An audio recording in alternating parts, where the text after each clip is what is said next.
Okay, guys. Hey, welcome to another live and happy Mother's Day, of course, to all the mothers out there. And yeah, so I had to work today. Totally even forgot I was off 40 minutes shorter than my shift because I had worked 40 minutes extra on Friday, but totally forgot about that. So, anyways, um, what did you guys all do for Mother's Day? If you guys want to put that as you're coming into the chat, hope you guys all had a really good Mother's Day. You know how it is. My son did message me this morning to say Happy Mother's Day. I messaged, Yay. hey, what can I do? Yay. I'm glad Hey, he messaged you. why? I'm glad he messaged you. Oh yeah, that was I know sweet. And he sent me a couple pictures of my granddaughter Athalia and himself in the pictures, Oh, and told him to tell Grace to have a happy Mother's Day as well. So thank you guys, and again, it's hard work being a mother, isn't it?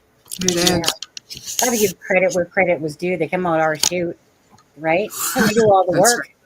I mean, That's okay, right. the men are probably going to deny this, but okay, so they might deliver us a little bit of their donation, but we truly do the hard work here. And I always think that there's a woman.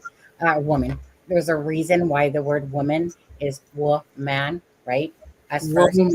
then second, woman. Yeah, yeah. Remember that, men, if you're watching this one. Okay, so of course, you guys again, welcome to the live. Happy Mother's Day to everyone as they're coming on in. Um, for anyone that will be new or is watching new from the channel as you watch this, me and Charmaine are both in British Columbia, Canada here, and Charmaine is usually half her life in Alberta. That's where my son is in Alberta, but she's kind of one of those flamingo birds that could kind of just. It's not really a snowbird because snowbird usually leaves the country, like to the States or to England or something, and then comes back. But you just kind of hop like a freaking little bunny rabbit over each of the provinces, basically. I'm more like a special needs flamingo because I go north for the winter where it's super cold, and then I come west and south for the Yeah. summer. So just quickly, Charmaine. So my husband, he made me breakfast. He made me dinner. And because like I said, I was working from 8 to 4, but I was really off at 3:20. I just totally forgot about it. So I said just apply it to tomorrow instead. And then I ended up working another 15 minutes past my shift today because I got a call just at the last minute there. And so, but anyways, and then yeah, and then he'll buy me some vape juice tomorrow. Two bags, three Nice. bags. Yeah. And what about you? Well, I got up and I did the dishes from last night because I was too tired. And then Ian's daughter took me and got me a pedicure, my first pedicure ever. It was amazing, not going to lie. Probably going to do it again. And then the rest of the day I spent helping build kitchen cabinets for the house. So, Oh, yeah, that sounds like the perfect Mother's Day. yeah, it was fantastic. You know what's funny is that from Timu, I actually got myself my own little bag that has like the hammer and screwdrivers and all that stuff in it Hmm. because sometimes there's projects that I want done, but I always don't know where the things are in that home. Like my husband's in constructions, and yet the tools are mostly in his van, but Yeah. like his work van, and so he's always scrambling to find the regular tools. So I was like, I'm gonna get me my own some of this, and then my husband's like, Great, now you can fix the carburetor, and I'm like, Yeah, no. Yeah, no. I'm talking about tacking things into the wall more so on this stuff. Yeah, I could never find a hammer. It didn't matter where I looked, I could never find a hammer. So I got myself a pink hammer and I haven't needed it since. Mm-hmm. And Melissa's in the house. So, hey, Melissa, happy Melissa. Mother's Day over there as well. This one makes me laugh. He'll, he'll, he'll. I think this says hell. Happy Mother's Day. We'll just remove that little apostrophe. But so my husband's name that he always uses a lot or used a lot was Spitfire Steve. Okay. And so I ended up getting him a couple hats off Timu. Honestly, I mean, my husband must have a big head, or those hats are ridiculously small because put him on his head and they look like little beanies. And I got him both black and gray. And You might as well just put a helicopter on top of it. And anyway, basically, I'll call them garbage, but obviously I'll put them to the donation place across the street there. But but I ended up buying him this big Spitfire um, blanket, and it Hmm. had just like a red hot ball type of thing, a red fireball with eyes, this black and red thing or whatever. So whenever I see Spitfire, can't always help but think of my husband. Oh no, I like hell. Happy Mother's Day better. Yeah. I thought you just forgot it was Mother's Day. I'm like, oh hell, Yeah, it's hell. Mother's Oh Day. yeah, hell. It's Mother's Day.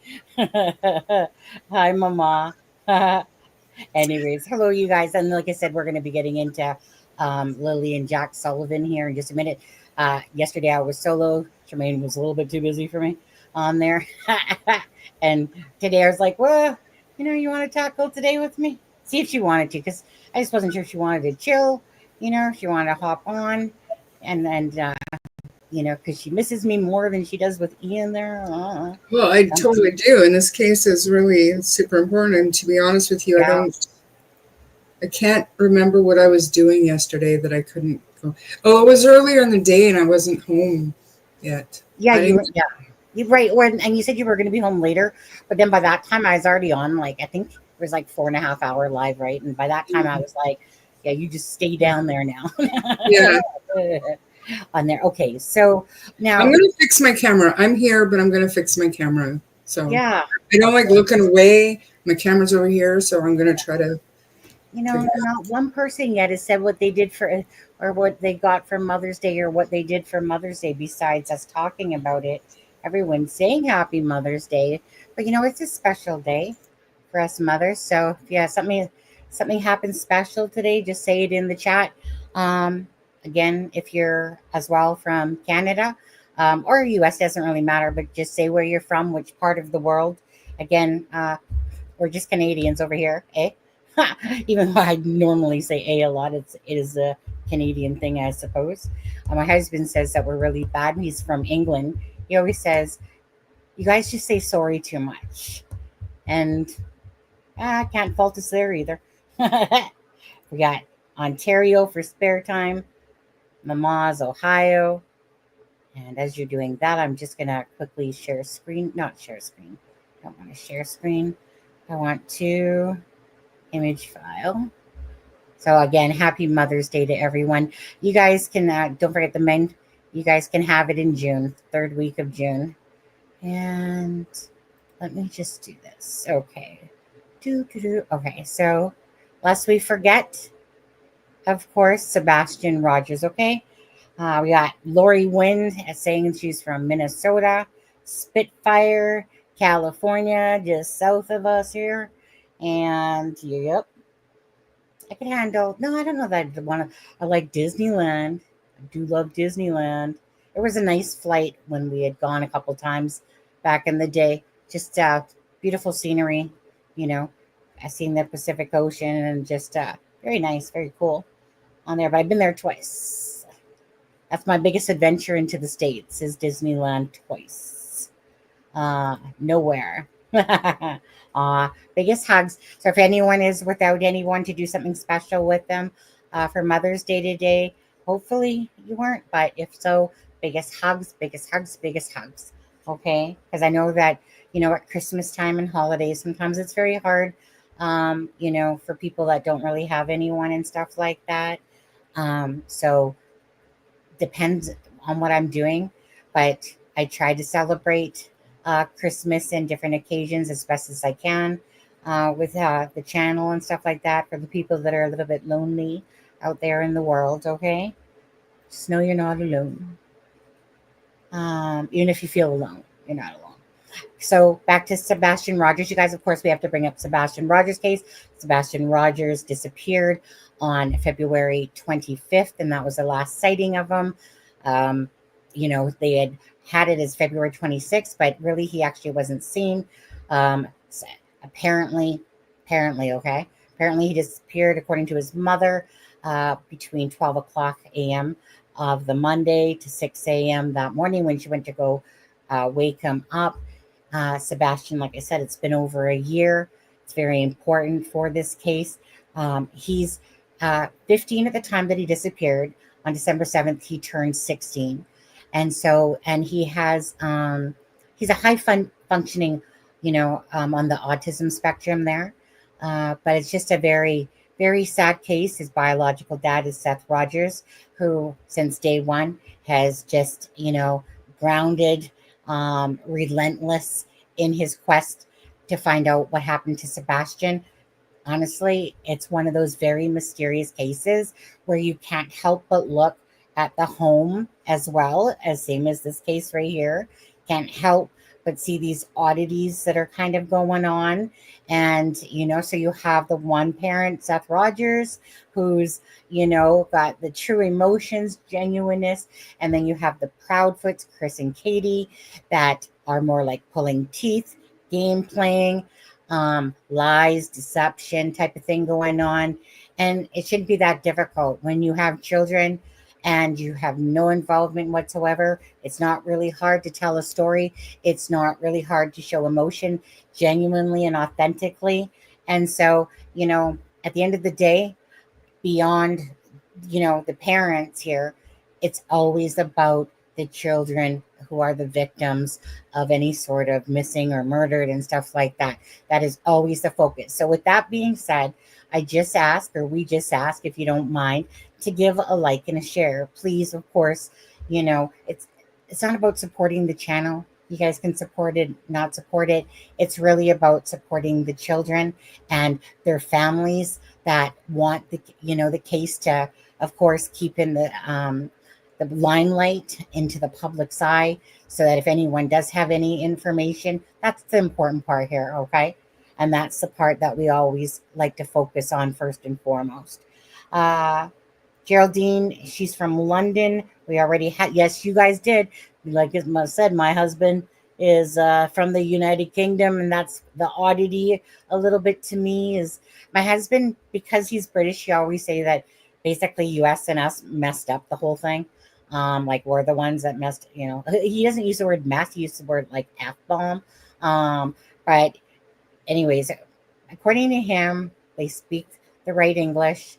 They're the ones that basically have made these things, and we gone and messed it all up.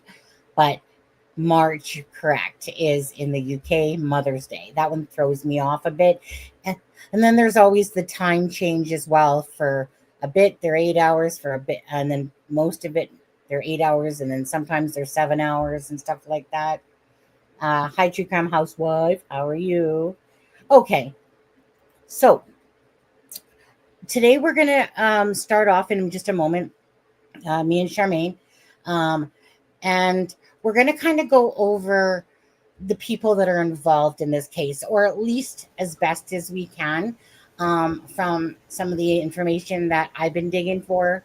Charmaine and I keep kind of relentlessly trying to find any information. It is very hard in Canada to try to get information. People, it's not as easy. United States is totally different than Canada and the UK when it comes to the privacy and the information that's out there. It's not like you can just get Intellius or, Help Finder and all these different things like you can and pull up somebody in the States very easily. In Canada, I mean, even going to 411 white pages sucks. It's like, thank you for nothing. And so it is a lot harder. It's like finding needles in the haystack. Hi, Jody. How are It you? really And is. happy Mother's Day, you guys. And again, all we ask, okay, please, is to hit that like and the share and keep this case, this Canadian case, from our side of the pond or across the border, whichever you want to look at it. Thank you all to United States people and people across the pond that are following this case. I'm just truly amazed how many people, like a lot of YouTubers, true crime community is following this case. And why? Because anytime that there's a case that's abnormal or has suspicion to it, it very much intrigues us, and we want to, know the answer about what happened to, especially in this case, Nicola Bulley was out of the UK. That was an intriguing case. This one's out of Canada, Nova Scotia. Very intriguing case, but without ever taking away from the sadness of the whole reason that we're actually doing lives, because everything we do is to do with the missing and the murdered. And there's nothing happy about that. So, it's a very heavy place to be in. Wouldn't you say, Charmaine? Absolutely. Absolutely. But when you're doing it for the right reasons, Hmm. just it also amazed me like how many different creators jumped on it, but I understand why. Um, but it's good to see. I don't think that the kids got far enough away that spreading their pictures everywhere is going to help anything, unfortunately. But it's it's still good to put a spotlight on these cases. And I get messaged all the time on my TikTok Yeah. about why this particular case gets so much publicity and there's so many other missing kids that don't get the attention. And I mean, they're right, they're not wrong, but I mean, we can't pick and choose which ones we can pick and choose which ones, but we don't know about all the missing kids, right? Like this one was just, it blew up right away because I think of the parents' interviews, but Right. all of I the ones know I was being nagged about, I didn't know about them. a lot of them, just honestly, it's kind of like whenever there's a blonde haired little cute little girl missing, those ones will take off, Mhm. but it's kind of like this case. Like for me to see so many US cover this case from here in Canada, you know, again, sometimes it just, whatever propels it, out there, it just kind of gets latched onto, and sometimes there's not no rhyme nor reason to it. But I mean, because there's tons of kids, like you said. I mean, there's tons of kids missing, but it's one of those things that's not predictable. It's not like for instance, when I seen the Koberger case, that one to me was very predictable. Of course, I hopped on the train after I knew it was predictable of that one, but because certain ones you just know, like the Koberger case, that one was going to explode because of exactly what had happened. Four people, murdered, and all of a sudden, like that's was just crazy.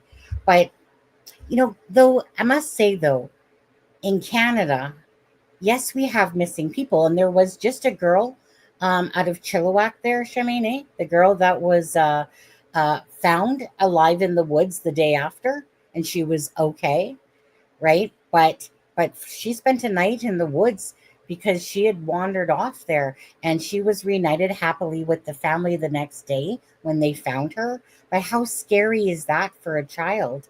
To spend a night in the woods and stuff like that. But it's not like we have these cases, but it's definitely not like in the States where something's happening 24/7 all the time. Da da da da da. Canada, it's like there's certain ones that stand out more for some reason than others, but it's not like we have these ongoing, cases like you do in the States. The States, it's like, every time you open up the news, there's somebody missing, somebody murdered, somebody killed, somebody whatever. It's not quite as fast paced as that over here in Canada, you know. But for whatever reason, like I said, cases get picked up very fast. Same thing happened there with Sebastian Rogers. Took off a little slow. I say slow, but not really, but a little bit. I think this case took up faster. But, anyways, bottom line is, as long as, if you're in the true crime community, I would like to think that you're here for whatever reason. And it just takes a moment to hit share and like, and that makes a difference. Simple as that. It gets it out into the algorithm. It gets other people seeing it. Keeps the story out there, and that's really the best that you can try to do. And once you're out in the area and that you are searching, and they ask for people to help and stuff like that, then everyone has their way, boots on the ground, and stuff like that. So, anyways, and Shemaine, before we get started, is there anything specifically you want to say about Lily and Jack and the case, or just get into it and then start talking? I think just get into it. There was really no updates today. In fact, the page that I follow and the group chat that I'm in was put on mute for 2 days. So that's a little bizarre to me. But and I mean, I went back and I looked. So super busy all day. I went back and looked to see if things were getting out of hand, and it wasn't. Like people were just asking for updates and then chatting about whatever, but there was Hmm. nothing. So it's just really strange to me that they. Yeah. I don't know. I suck at being a face group person. If I see a post, but for me to usually join one or follow one, ah, For me there's to join in and chat is yeah, rare, but I'm I always just like in the bushes watching. yeah, yeah, yeah. Facebook groups usually leave me with a bad taste. Most of them, yeah, just people can get pretty off track and off the rails, but yet there's some good information there you can find as well. But that's kind of like shredded or Reddit or whatever. Same thing. It's like there's a bunch of jerks on in there, and then there's a bunch of people that truly have good input with it. And then kind of like in the social media, like we were showing yesterday, or at least I was when I was on, just I think the day before was showing too, but the false reporting, the people that are such sapsucker losers in life, scum buckets, bottom of the barrel, freaking slimy worms, slugs out there that post things like that the children were found, that Daniel Martell has been arrested, and everything was about him, and and just these people putting out these false things because either they didn't even do their due diligence and they're just spreading around wild rumors, right? And that's what really hurts the cases because that's when people get really confused because people that aren't even in true crime, then they come across these morons, these idiots, these selfish, self-serving people that either don't do their due diligence properly and they're just posting as if it's the gospel word, but it's especially to the people that create them, like to sit there and mess with children's cases or anybody's cases that matter. You must, like, seriously, you must have been bonked on your head about 30 times or something, whacked into a wall, because a normal person doesn't think to do stuff like that, but evil and cruel people and people that hopefully karma comes and kicks them in the ass and bites them up it 1,000 times over, get their karma for doing stuff like that. It's just so wrong on every level to mess with cases in a way of purposely trying to put out false information, especially like the kids were found, or that, like I said, Daniel Martell arrested, drugs, blah, blah, it's crazy. It's crazy. Hi, support with Steffa. How are you? Nice to see you. Happy Mother's Day. Okay, so we're going to start off. I'll just add this to the stage, and I know I put it into video format. Oh, I meant to take that one part out. Okay, I thought I did, but I didn't, obviously. Okay, so Mihaela Vanessa Brooks Murray, okay? She's age 27. Daniel Martell, age 33, and mother and stepfather of Jack and Lily, or what is being termed as the stepfather. Jack Sullivan, age 4, Lily Sullivan, age 6, missing since last seen, I should say, apparently, we'll just say on May, reported missing, we'll say that, on May 2nd of course, 2025, okay? Okay, so I just kind of put in a bit of the information here of each one. So let's see here. I didn't mean to put this one in. I meant to take it out. I was just using it for the first part, but obviously, nice picture. Nice picture. Very nice picture. Okay, so this is on Mihaela's Instagram. She put it there herself. But if you can see in the corner, you might have to, depending on what you're looking at. 1998, February 23rd, is when Mihaela would have turned 27. And so that's why I wanted, for anyone that was wondering about Mihaela's age, that's how old she is. So she's a And Pisces. she's a Pisces. Yes, she is. Just on the cusp, just over the cusp there, isn't Mhm. she? Okay, so let's see here. I just gotta. Okay, so this is Cindy Murray, Mahala's mom, and just like Mahala, she's out of from Truro. Not sure how to say that, but I'm thinking of one of those churros in my head, but Truro. You're right. It's Just like a true. Yeah. just Yeah, just like I was saying Pictou wrong. It's Pictou. Pictou. Someone that lives in Nova Scotia in that area said it's Pictou. I thought it was Pictou. So just so you know. Okay. Um let's see here. Just quickly, what are you saying, David, down there? Hi, David and Catherine. Yeah, we've been others on other streams to stop. Also, not only that Canada has anti-bullying laws, and in Dylan's case, the parents sued people. They again can't fix stupid people. Well, that's true enough. You just can't. So again, this is Cindy Murray, Mahala's mom, one with glasses off, and then I use the other picture, and then she has the glasses off and on that. Okay, then we'll move along here. I was just trying to find what I can. Okay, so Mahala's dad is Henry Joseph Brooks. Now, he's no stranger to the law, or doing time. Okay, he's approximately age 56 because the article he was 41, and that was in 2014. So, recently this was in a post in Facebook and on Frank's whatever you want to call it forum Frank's thing. News or something. Yeah. Yeah, Frank's News. Henry Brooks says, "Baby girl, why didn't you tell me when that first happened? Please never hold nothing back from me ever again. I love you, baby. Next time something like this happens, just pause for that again, okay? Because that's still, I love you, baby. Next time something like that happens, you tell me right away." Well, pretty sure it's not gonna, double itself up, and it's not gonna happen again. I'm pretty sure like that. But so, anyways, and then he says, "Baby, I'm a tracker." Okay, again. So I don't know that I've seen a picture of Henry Joseph Brooks out there, but I did find it. He actually has a couple Facebook accounts, and the reason why I know this is him is because he does have the other one. If you see in the Henry Brooks up in the right hand corner, it's a different picture again. So if you go to the Henry Joseph Brooks on this one, this is where you'll see Cindy Murray is attached to his Facebook there. I mean, how many Henry Joseph Brooks and Cindy Murrays that are the same thing? But anyways, so they're friends on Facebook. So that's for that information there. And what do we got next? Okay, so Daniel Martell, age 33, considered stepfather to Jack and Lily.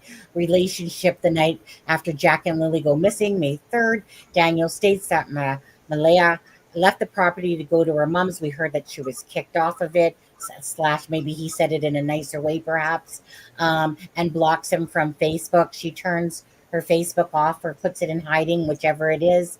Status relationship apparently is over. Hi, Mark. How are you? Did you see today that she went on very briefly to update her profile picture and change her relationship status to single and then deactivated her account again? No, somebody mentioned that yesterday. Yeah, maybe it was yesterday, but that did happen because I don't remember what her old profile picture was, but now it's the picture of the two kids and her relationship status is single. Right. I think her name was Chantel, was in here yesterday. And the thing is that the last information we heard, of course, was that, like even when I checked it, it just said that, cannot find. So, Yeah. but then Chantel was in here yesterday and made mention to that. And then somebody said back to her, "Oh yeah, no, she's locked it." So what you're saying there then does make sense, right? Mm-hmm. She's like blurb blurb. So she's not deleted it. She's just, come on now. You can deactivate your Facebook whenever you want to. Deactivate it, reactivate it, hide It's it. interesting to me that it was important. It was important enough for her to put her kids up as her profile picture, which is great. But why, if you're deactivating it, and to change her relationship status, if you're just going to deactivate it again later? Yeah, and we're going to get back into those two, in just a little bit here. Okay, so of course, this is the stepfather who basically has been saying that you know what, me and my family are the ones looking for the children. Um, Basically, to say almost like that her family is nowhere to be seen, and Mhm. I'm exhausted, I'm tired. And he's the one proactively talking and stuff like that. Again, we'll get into all that stuff in just a bit. We're just trying to go through for people that kind of get confused between all these grandmothers and who's living on the property. Now, let's see here. So Daniel Martell's mother. Okay, so Charmaine had sent me this the other day. Below this picture on the left hand side, it says Janie Mackenzie. Okay, so that's who Danielle Martell's mother is, the one that lives on the property in that trailer. Okay, that would be the children's stepmother back Grandmother, then. Grandmother. What did I say? Stepmother. step Grandmother. grandmother. Yeah. Step grandmother. Okay, now I can't sit here and say for sure if I know that his brother actually lives on the property as well. Like, I mean, I can't confirm that. I don't know. But his brother, which we'll just show in a second here, you guys, most of you guys are familiar. Come on, with this picture here. So Daniel Martell and Justin Martell. Um, Justin is the one that's on the quad there, and basically Daniel and Justin are brothers, waiting for an update on May 5th, 2025. I know definitely people are going to read into that picture, being like, "Oh, they just look so lackadaisy," like that. Justin's just like but a picture can say 1,000 words, but it can also be deceiving or misinterpreted. Because again, if they're really not supposed to be in the woods searching at this point, you know, and they're just outside waiting. Now remember, Mahala's not there, right? And so whether he and not Justin lives in that trailer with his mother, I don't know for sure. And I mean, me being me, I zoomed right in on Justin's face, and he does not look relaxed and carefree. Like he does Yeah, have kind of a serious look on his it face. looks so So much alike, actually. reading into that, I think is useless. Is the mother married to this man? I Which man? Spitfire. So I'm not really sure which one you're talking about, but Daniel Martell and Mahala Brooks Murray, they're not married. She referred to him as the partner. They've been together for 3 years at the time. Like basically, Jack was 2 years old in that birthday party one, right? They had Yeah. been living on this property for about a year at that point. This land is owned by Daniel and Justin's mother, and which is the one in the trailer. So it's their land. And again, so Mahala and Daniel aren't married. Technically, he's not really the stepfather, right? That's the term being used. Mahala, again, during that one interview, used the word partner. Maybe there was some friction going on at that point when she used the word partner. Who knows? Maybe she would have said stepdad normally, but there's obviously something that happened that next day for sure. Anyways, so I'm just trying to, for people that are getting a little bit confused with everyone, trying to bring as much information as we can find when it comes to this. Now, I have not. Um, I have not particularly found a picture of the bio dad, but hold on, where? So Cody Lee Sullivan, he's the bio dad of course, Jack and Lily. Now he lives in Prince George, BC, which is in the same province as us, but way up top there. How far from you, Charmaine? Prince George, you figure. And as Prince far George, Prince George is about 6 hours from us, and I know that because Ian's yeah, son actually lives there. yeah. Now, I did see that there was an attachment to this, like, as if he lived here, but I don't know if that's the same Cody Lee Sullivan, even though there's a female name that attaches to Prince George up there with, that attaches to Cody Lee Sullivan. But because I'm not positive and I don't want to put out some false pictures and information, we're just going to leave it as at this moment I don't know of the picture. I was trying to look for one of Cody Lee. He obviously had trouble running with the law. Actually, he's well known in Prince George. The police have said, he tried to, at knife point, steal some merchandise from Marketplace off a gentleman, and the gentleman had enough information that they found that it was Cody Lee Sullivan. So hence why on the 22nd, he did bail out on bond, but he has a court date coming up in fall of 2025 here. He has an extensive, we'll call it just extensive, you know. We'll look at that in a minute, to be honest with you. So don't know how much involvement Cody has been in the lives of these two children. Doesn't seem like a lot, but I don't want to sit there and speculate too much on that because I just really don't have the answers for that. Now, Cody's mom is somebody that has been talking a lot until she recently kind of shut down her Facebook. But I did see, I just happened to notice today that there was a couple posts from today that she put, but nothing to do with the children. But her name is Belinda Gray, okay, which is the grandmother, of course, to Lily, the biological grandmother to Lily from Cody's side. So that's Belinda Gray. Okay, so and I believe is that everything, I think. Okay, so that's what we got so far. That Maleha, I always want to say Mahela, but Maleha is 27. Cody is 28, the biological dad. That Daniel is 33, and approximately Henry Brooks, which is Mahela's father, is like about 56. So the mother's probably roughly within that same range as well, I'm assuming. But anyways, that's all pretty much the knowledge that I can give you guys and put it for you guys to understand in case people were getting confused, which I think there was. I mean, Mhm. even I get confused too, especially between Daniel's, mom and Cody's mom. hmm What about you, Charmaine? Were you What? struggling a little sometimes trying to keep up with the different Absolutely. Like people I had coming to in? make a flow chart to figure out who was who, and but I got it now.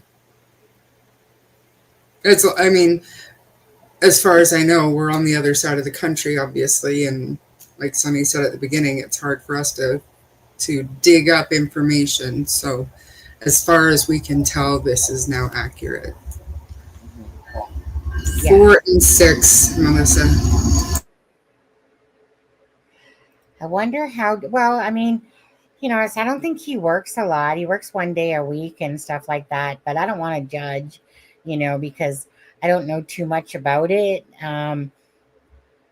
You know, I mean, if someone kind of grows up in that environment and, to them it's probably like a palace, even though to us it looks you know, like a crap shack, pretty much that trailer. So not sure in any of that. But and I'm really not trying. I mean, granted, I'm really not trying to, throw like a bunch of insults and stuff like that, out to the family. We don't know what happened, but visually, I don't think it's hard for us to assume that if it looks like that on the outside, it must look like that on the inside. And again, you know, I feel like the reason why Daniel knew what the kids were wearing is because it's the same things that they were wearing when they went to bed or the night before. Hence why someone could tell you that they're wearing a brown this and a brown that and pull up that was probably soaked and stuff like that. But pretty sure that that's the reason why is because they never really got put into the pajamas, to be honest with you. And remember, apparently they were sick, right? Sick, so sick that they went outside playing. I'm kind of curious about some of that stuff. It would be nice to have some of that cleared up because obviously if the kids are in the back, let's say playing around, let's say that they did, right? Like just going by what's been said by the mother and by Daniel, because they've both been trying to really say the same thing, but with inconsistencies. So I know that if I was in that trailer and I heard the kids outside, I'd be looking through the window, just naturally to look at my little grandbabies. I would have heard their voices. And, this is possibly why Malaya's saying, like, well, we didn't know at the time. Because honestly, you're not going to miss hearing children's voices if you're in the camper. So I think that's a very strong possibility, that maybe if they didn't say it, I thought that I saw that in one article though, but I could be mistaken. But just trying to, look at everything from the angles, right? Because the only way that someone can have hindsight to this is if, they either had camera footage or somebody else there knew that the kids were outside. And so to make those statements that sliding out of the silent back door or whatever, and then saying in hindsight that they were playing, would, to me, I'm not sure I'm going to reference a camera here as more, if anything, it would be because a family member within that camper heard the children. What do you think, Charmaine? Okay, Charmaine. Yes, I've got this noise going on. I don't know if you can hear it, but it's really loud. Can't. No. Thank you for somebody subscribed here. No, I don't think Grandma said she saw the kids. I mean, you guys from Nova Scotia can correct me if I'm wrong, but I don't think anybody's seen them other than the parents since Tuesday after school when the bus driver dropped them off. But we don't know that. That's the thing, right? Right. And I mean, there's no right. Like news confirming or denying that. Right. But yeah, I mean, I haven't heard that the grandma said she saw the kids on Thursday. Heard, yeah. I don't know, Stefan. I didn't hear that. I mean, I just think that it's one of those things is that in all fairness to Malaya, is that she might have given one of the most crappiest interviews that a parent can give. But we all know that we can be very judgmentally wrong easily on people. But I do want to, only because it definitely is plausible that the reason she's saying that is because the grandma or the brother Justin heard the kids outside and didn't, maybe saw them playing, didn't think much of it. We should, spare time. It sounds like you're like very, very local to the area. And just something that they said, because those kids probably didn't go outside a lot, just to the bus. So, and I don't know, and I'm not being any kind of way. I literally wonder what you think. If they didn't go outside a lot, and they never went outside without their parents, they knew they weren't allowed to go outside without their parents. Why do you think, or why does anybody think that they would just take it upon themselves on Friday morning to grab their backpack and their boots and go out, not even to the yard beyond that?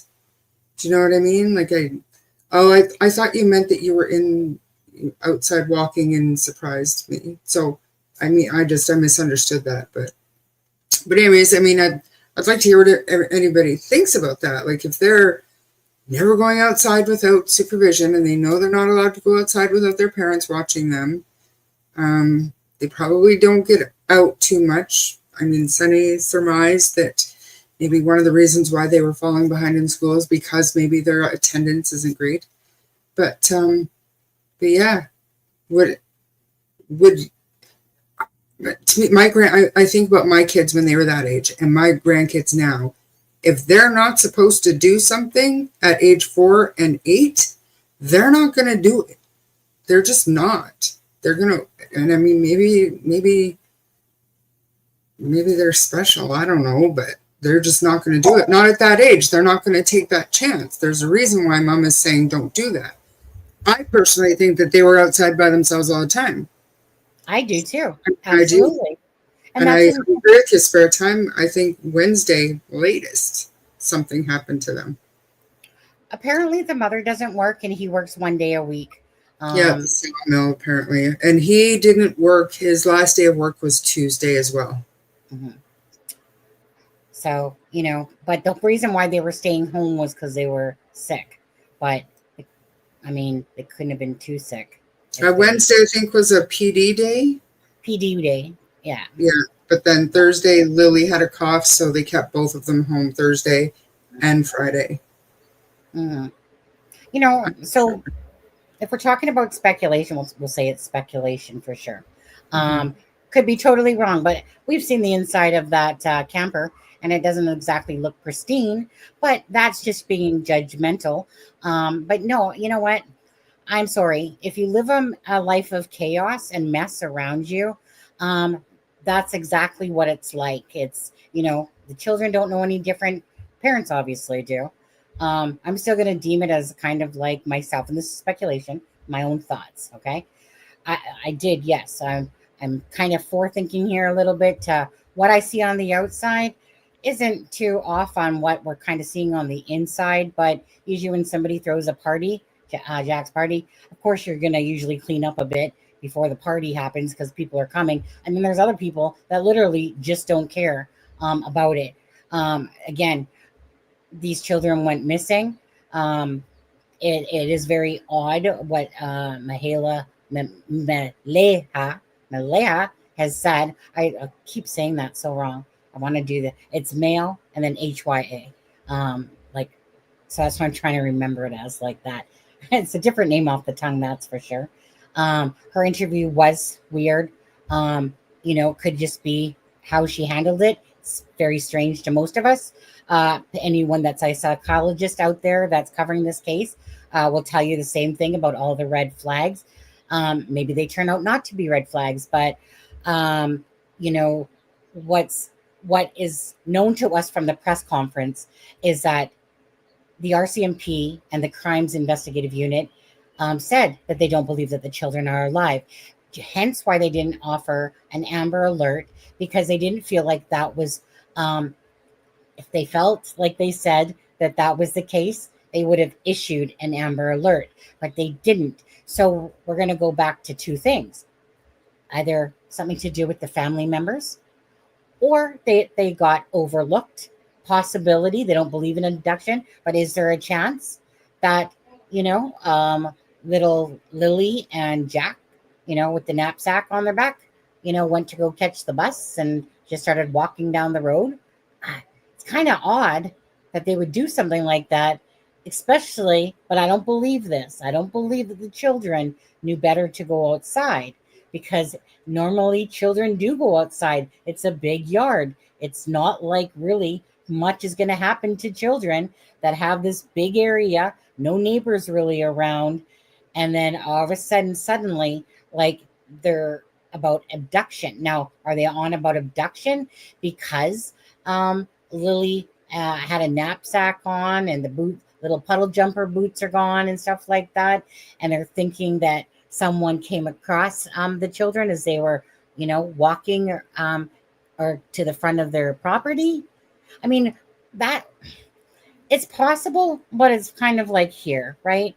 Honestly, if the RCMP felt that, they would have issued an Amber Alert, and they haven't. Could they be wrong? Absolutely. What's the chances that they're wrong? Probably not very high that they're wrong on this. And so, to me, there's going to be something to be said, right, Charmaine, about this argument that created Mahela to either get kicked off or leave, Maleha to leave the property, or get kicked off. Something transpired there, because, like I said, we're going to get back into that, because of the fact that if they had the same story about sleeping, Daniel says that Lily came in the room a couple times, so he saw she had a pink shirt on. He heard Jack in the kitchen. Now, Maleha, I'm just going to keep calling her Maleha. Can't get it So, what was I going to say? I don't know. What were you going to say? Just about the the story that Daniel's mom is the one that asked Mayla to leave because her family thought that Daniel was. But today, just rumblings before that group that I was in, I'm pretty sure I read, and this is not fact, do not spread this around, but Maleha, mom was told by CPS the only way that she could keep her baby was to get away from Daniel. Like I said, don't go and spread that around because that's just something that I read. Which could be I mean, if you look at the way CPS works sometimes, and now we know for a fact that Daniel went to CPS to see his daughter and was denied, maybe? Because everybody was wondering, well, if Daniel can't see his baby, why can mom? Because they were there together. They both kind of gave the same story, but did they really? If you really dissect both of their first interviews, they didn't. Other than they were sleeping, they woke up, noticed the kids were gone. That's about it. But she immediately got up and called 911 or ran around looking for them. We ran around looking for them and then immediately called 911 because it was her instinct to do so. But then he said, we got up and I instantly got in my vehicle and drove around, and I was looking everywhere in culverts and wherever, whatnot. So which is it? Were you running around or did you get in your vehicle? You know what I mean? Like if you listen to the words that both of them say, they don't match very well. It's like they were talking about what they should say and kind of sort of stuck to the same story, but if you listen to it, it's not the same. Grandma said she saw the kids on Thursday on a Facebook post. Okay. I didn't see that. Maybe see if you can find it, Stepha. That would be good. Thank you, Mark, for the he's bought me a taco. It says Happy Mother's Day. Thank you on the Buy Me a Coffee app. Thank you so much for that. Appreciate that, Mark. That was nice of you, Mark. Thank you for he donated to my PayPal, my podcast, because he was watching something on Idaho 4, and I'm like, I've been saying that since the beginning. If you don't believe me, listen to my podcast from 2 years ago, and he actually did. Yeah.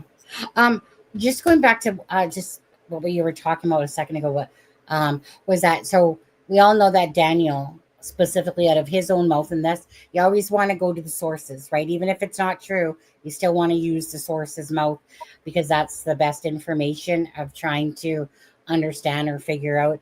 But so Daniel had said that he wanted to take the polygraph test, and they wanted everyone to take the polygraph test, drug test, whatever.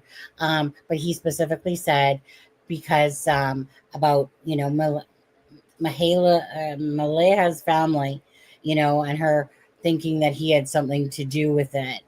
I'd have to find things verbatim, but, and plus the people on social media that are accusing him of having something to do with it or whatever. But again, the relationship is over. It's one of those things, right? Either something smells fishy or it doesn't. And in this case, there's fishiness going on. There just simply is. It's not really making sense. Children were not found. They were not found in the woods. How far can a 4-year-old and 6-year-old really go in the woods? Could they have been overlooked? Absolutely. But what are the chances that they got that far? That the children did? And then during all the drone searches and heat and all that stuff, and to me, the truth is going to come out of this story rather soon. I can't honestly think that it's going to go past. I'm going to predict, like within the next week or two, for sure, that we're going to really get the answers about this case, or know kind of what they're actually, say that maybe somebody's been charged, that they deem it as, foul play. Well, they already think of it's foul play pretty much. But they haven't come out and said that. And I mean, I personally, I think what's happening right now behind the scenes is they're pressuring both parents, trying to get them to talk and say what happened, like try to get a confession out of one or both. And it surprises me that neither one of them have talked yet, because, mind you, say, like, for example, if there were illicit drugs left out on the table and the kids ate them and, accidentally, it was an accident, both of them would know that, number one, they would lose Meadow 100% right away, and they would both also know they'd be going to jail. So whether they're together or not, they have a vested interest in keeping up this story. But it's honestly, in my opinion, if that's what happened, just a matter of time before one of them breaks for a deal. Like, I can't remember who said that, but Kim Chi says, I don't trust her. Her flat effect bothers me. I get what she's saying by that. Remember the flat kindness of how she's talking. He is mostly saying the right things, but don't trust him. That's where I'm at with it, to be honest with you. Is that, yes, he might be doing what we would expect, but I'm not at that point where I don't feel like the wolves could be being pulled over our eyes that way, because there's something about that day of Saturday that is really, to me, telling of something, and what that is, not exactly sure, but it's enough to make me wonder, how can two people can, like, talk about the children, like we were lying in bed, all, happy family type of thing. We got baby Meadow in the bed, the children are, playing, Lily's coming in and out of the room. How does that go to, instead of standing together, that all of a sudden the relationship's over, and she's left the premises, and so something happened there. There's something. So if Daniel's saying that she's accusing him and the family and stuff like that, how? What did he do? At what point? Because the way they're telling the story, they're together. So what could have possibly have happened to contribute to this argument, that all of a sudden that Daniel's saying that her family is saying that I had something to do with it, or and maybe it's true. Maybe it's true. Was there a party Thursday night? Was there not? What was going on?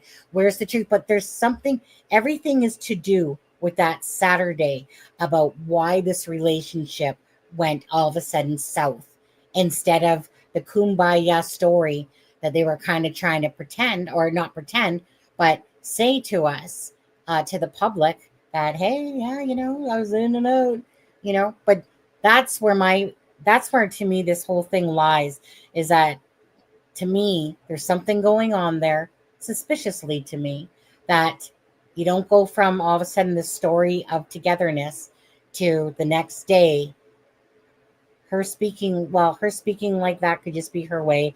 I just find it very odd. You're talking about the next day, but regardless. So that's where, to me, this truth is lying, between if they're telling the truth or not telling the truth about it. So that's where I personally feel so far with this case, is that I want to know what happened that went from together, kind of telling a story, to all of a sudden single, relationship over, block. Something happened. Something happened. So who's yes, not being truthful? I did hear that too, Ginger. So, and Lauren and anybody else out there, do we know for sure that there was a party out there on the Thursday? Because, I mean, I've heard that everywhere. Only from a neighbor that I know of. So unless anyone has different information, feel free to, of course, as long as it's like, substantially, um, you know, uh, more like verified information, or that Like it's that a, neighbor that we know is the but neighbor. yes, Like, I would believe, if she's the one that's saying there was a big party there, she is saying that it's a drug house. yeah. And Well, but again, is that person posting really the neighbor? Is that's my thing with that stuff, right? So is it somebody that has her name attached to her Facebook, or is it an anonymous post?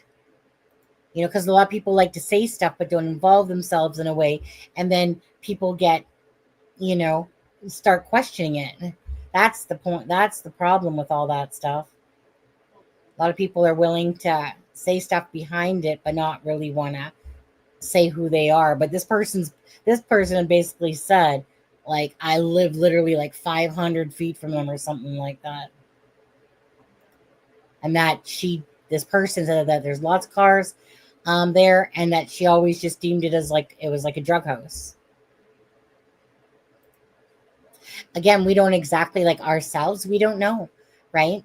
Again, it's no different than Sebastian Rogers' case, right? Everything that comes out about Sebastian is about the mother that's telling the story. Does it make it true? Absolutely not, right? And that's the point of it, is that did they disappear truly on Friday? You know, that's where people in the know, or the now, or the police and all that would know that answer. We don't have privy information to that, unless there's someone that does, and then they come and they go on to somebody's, you know, live or something like that and talk about it. But we don't know for sure. Was it Friday? Was that story contrived, or was it actual? Was it fact?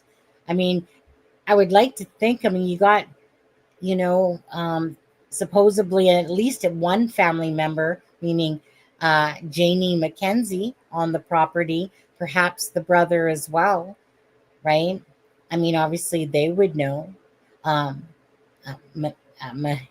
Male Hala, Why is it so hard to say and remember? Sorry, I had to. There was something banging in the kitchen, and I went out there to look. I have never, in all my years, and I've been coming here since I was 6 years old, I've never seen the Shuswap Lake as windy and choppy and stormy as it is right now. It's pretty scary. My screen door blew off. That's the banging I was hearing. Yeah. Shuswap Lake, you guys, in BC here. Beautiful place. Got the houseboats. That, you know, it's a vacation area in the summertime for sure. Very, very beautiful.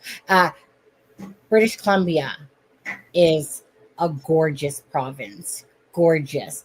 Ice capped mountains, trees, just beautiful in nature. Just crazy beautiful, especially from like here to Alberta, you know, we're different parts, but BC is not only beautiful British Columbia, hence what our license plates say.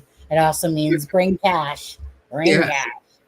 yeah. Uh, were there drug runners at there? That's what we don't know. I'm going to say yes, right? So Uh, that's a really good point about the neighbor, though. Who said it? somebody say it. Oh, I'm gonna, Ginger Girl's mom. I don't trust that neighbor. How did he not know the kids were there? Because he did say, I didn't even know kids lived there. right. School bus stops there, the toys all around the yard. Like, come on. I mean, that's very true. That's a good point. And I never considered that before. Yeah, I haven't really looked at that post in a while, to be honest with you. Yeah. I just remember seeing it the one time. Haven't really gone back to it. No, remembering it, but I don't remember exactly what was said in there. I'd have to find it again. Mm-hmm. Did Let's see here. Just trying to I see some of these. had said that he agreed to take a drug test. But again, Yeah. it's super strange that he's not allowed to see Meadow. Mm-hmm. Um, Well, that's where she said that. yeah. Oh, I think I'm a little bit behind here. Um, let's see here. Charmaine, you know this post that's right here? Yeah. Can you pull it up and read it? Click on it and read it, or no? Or is it too hard for you to read? On your screen, it's really small on my No, screen. not on my screen. Just click it open on your screen. Big to read it. Not on my Okay, screen. Not on this screen. It's in Messenger. You sent it to me in Messenger. Cody Lee Sullivan. Okay.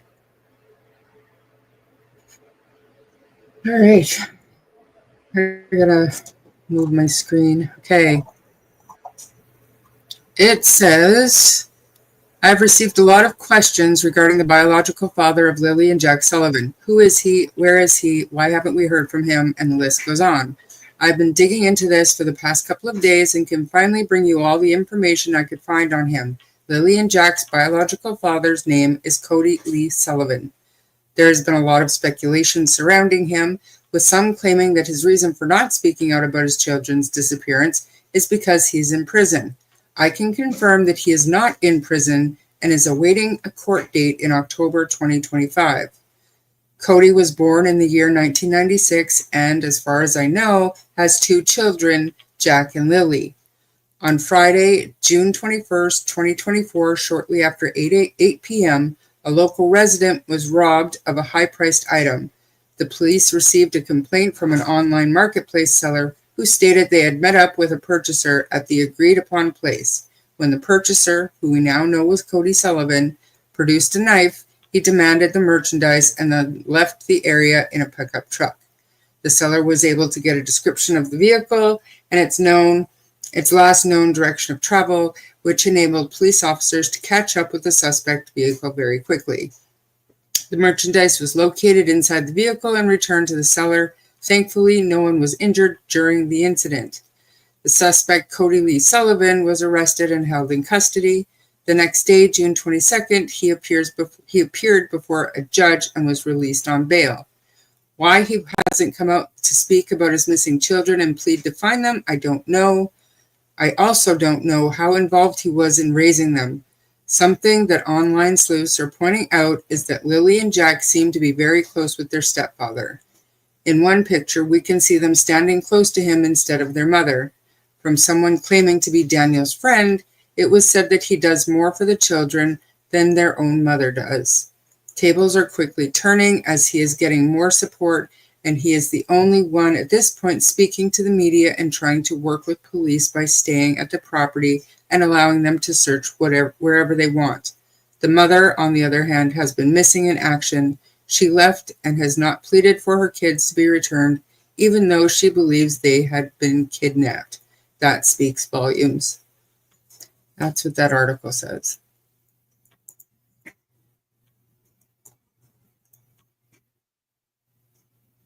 I think you were reading the other post, weren't you? That was the Cody Lee Sullivan one. Yeah. Not this one that's in front of you, though, right? Because that one was way longer. So this one is... I'm talking about the one that, well, both of them, so it didn't really matter. But the one that has the charges on it underneath, like his whole history, that one. So you sent me 2. So I'm talking about the one that was Cody Lee Sullivan, and then underneath of it is a bunch of his charges that he's had. Looking. Oh, that was the first one. That's just a screenshot I sent you. On there. They're both posts.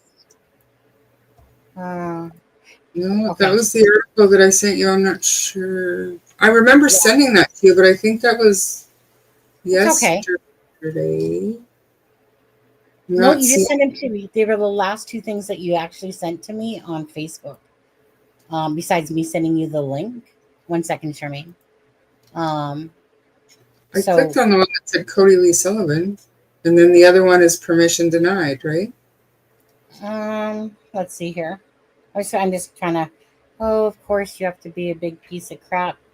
Facebook, you laggy mofo. Seriously, ever since I synced my Facebook, it's been an absolute nightmare for that. Okay, let's see here. Yeah, you sent me 2. You may need to join this page or hit the link, and it says I received a lot of questions regarding, and then you sent me the search for the siblings one, permission denied. So the one that you just read, was that the permissions denied one? No, that was the Cody Lee Sullivan one. Oh, okay. So it was? Huh. I guess so. Okay, oh, yeah. So that's the one. I'm looking at it now. That's the one. It was a little bit longer than that screenshot, but... Oh, gotcha. Same one. It ends the same way, so... Yeah, and anyone can see here that there's like a ton of charges, for Cody Lee Sullivan. I mean, I'm sure that there's a reason, perhaps, that he lives in Prince George and he's not really in the kids' lives and stuff like that. But at the end of the day, the bottom line is it's just simply regardless, this is the children's bio dad, is Cody Lee Sullivan. The rest of it to me, in a sense, has no bearing. Like, yeah, he has a criminal record and all that stuff. But if he wasn't really in the children's life, the whole point is that the children went missing with Daniel and, of course, um, Maleha. Malaysia. Yeah. I know. Okay, so hold on. So let me take this one down for a second here. Okay, and then let me just present, share screen, I suppose. This one right here. Okay, so this one right here. This isn't the one you read. You read the other one. That's right. Yeah. Okay. So, and take this with a grain of salt, you guys, okay? So this one says, searching for missing siblings, Jack and Lily Sullivan investigation deepens and as new details emerge. Another day has passed with no sign of Jack and Lily Sullivan, the two siblings who have been missing for an extended period now. The search, once expansive, has now been scaled back to specific areas of police focus, their efforts on an investigative phase of the case.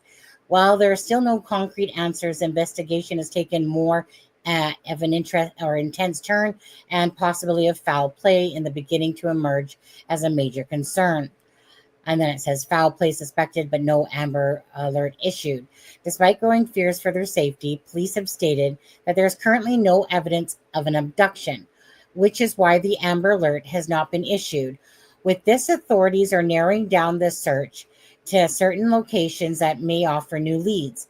This decision signals a shift in the case, as investigators suspect that something more sinister could be at play. The child's father, Cody Lee Sullivan, has not been in contact with them. Meanwhile, Daniel Martell, their stepfather, has been cooperating with authorities in an attempt to shed light on the disappearance. Martell has voluntarily offered his phone, laptop, and even agreed to undergo a polygraph test to aid in the investigation. However, he has requested that everyone involved in the case, specifically those close to the children, also take a polygraph to ensure transparency. Meadow, the youngest, is in CPS custody, ? I don't believe she is. I believe she is with the mother, though. I just want to say that. Lily and Jack's mother, along with Daniel, share a daughter named Meadow, who is just 16 months old. Meadow was reportedly at the house at the time of her siblings' disappearance. Initially, authorities indicated that the parents had told the children to be quiet to let Meadow sleep. Later, it was revealed that they were in the room feeding the baby. The details of Meadow's whereabouts have raised some questions. On May 8th, Daniel Martell was driven to the Child Protective Services, CPS, office in Stellarton by a friend. Martell requested to see his daughter, but his request was denied. He expressed frustration that due to the ongoing investigation, the disappearance of the children, CPS is keeping a close watch on everything. This development raises some questions. Is Meadow in CPS custody? And if so, does this mean she is not currently with her mother, as initially assumed? Or Daniel, as the father, needs special permission from CPS to see his daughter, even if she is in the mother's care? And I don't know why, but I thought I remember reading, or if it was Daniel saying that, that basically, yeah, that he's basically put in a request. It was denied, that they're trying to keep this child as in kind of like almost like a bubble at the moment, in a sense, so that there's because of the other two children missing. But if I'm not mistaken, I believe that this child is with the mother still, and not in CPS custody. I could be wrong, but I feel like that's what it was, that Meadow is with the mother. So again, but take everything with a grain of salt. But this, I mean, so far, for the most part, this is exactly what we've heard about the case. In an effort to move the investigation forward, authorities have been examining the wireless router, again true, at the family home to track any internet activity that may provide vital clues. Police are specifically looking at who connected to the internet at what times, which could lead to new insights. Furthermore, items belonging to Lily and Jack were handed over to the police. Their stuffed animals, a white unicorn belonging to Lily and blue dinosaur belonging to Jack, were among the possessions submitted, which Daniel said. In addition, Daniel reportedly gave the police other items, including a white giraffe belonging to Meadow and a pink bear belonging to the children's mother. In an attempt to broaden their search, law enforcement has turned to an aerial support. Helicopters have scoured Lansdowne, or I think he's meant to say Lansdowne, but maybe Lansdowne Lake, and efforts to investigate the lake have yielded no new evidence. The search, however, continues as police remain hopeful that they will uncover new information that could lead to the children's whereabouts. It's unclear whether cadaver dogs have been used in the investigation so far, but this remains a possibility as the case evolves. And then there says, a growing mystery. With no major breakthroughs, the case of Jack and Lily Sullivan's disappearance remains a growing mystery. As the investigation intensifies and more information emerges, authorities are urging the public to remain vigilant and report any sightings that could lead to the aid in locating the missing siblings.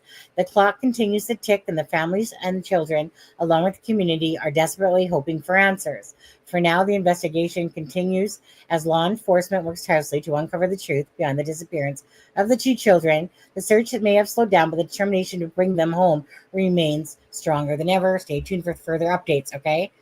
But I just want to show you this message right here. Is it this one? No, it wasn't that one. Oh, it was this one right here. Melissa Landry. I have to read this because for this one here, this just reminds me of Dumb and Dumber.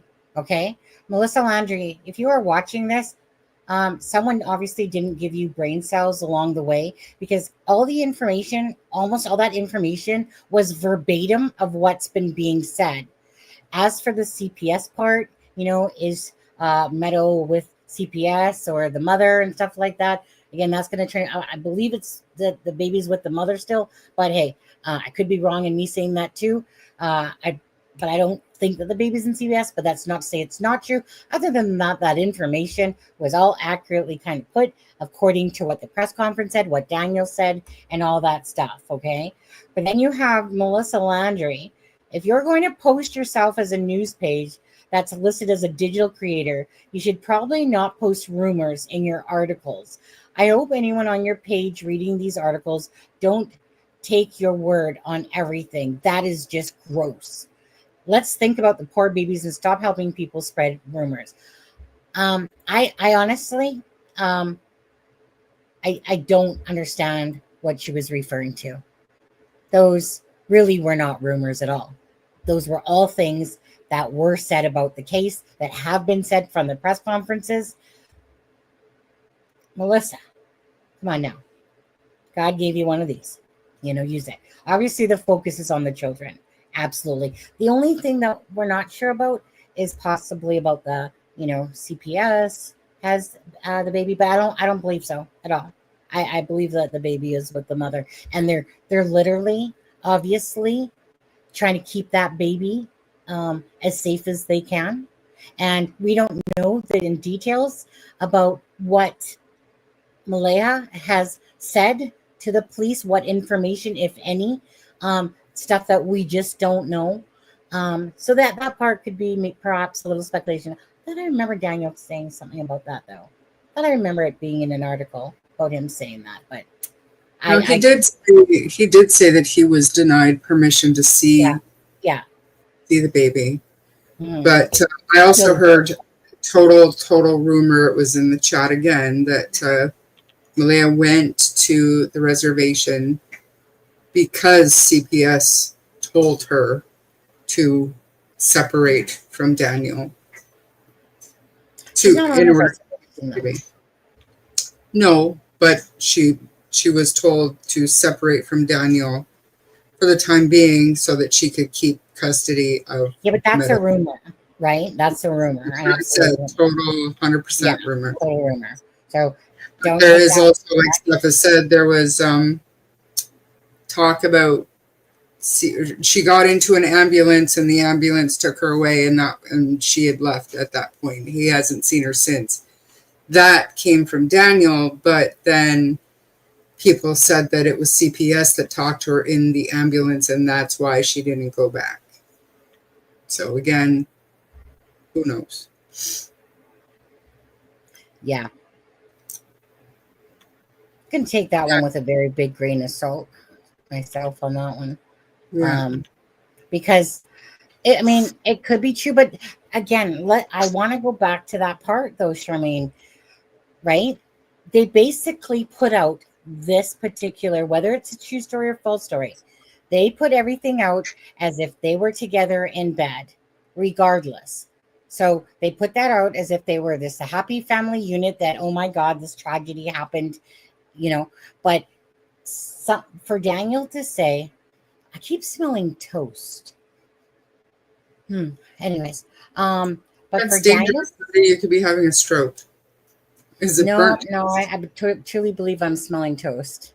Okay. But I smelled it earlier too, and I was like, I smell it. Maybe it's, you know what?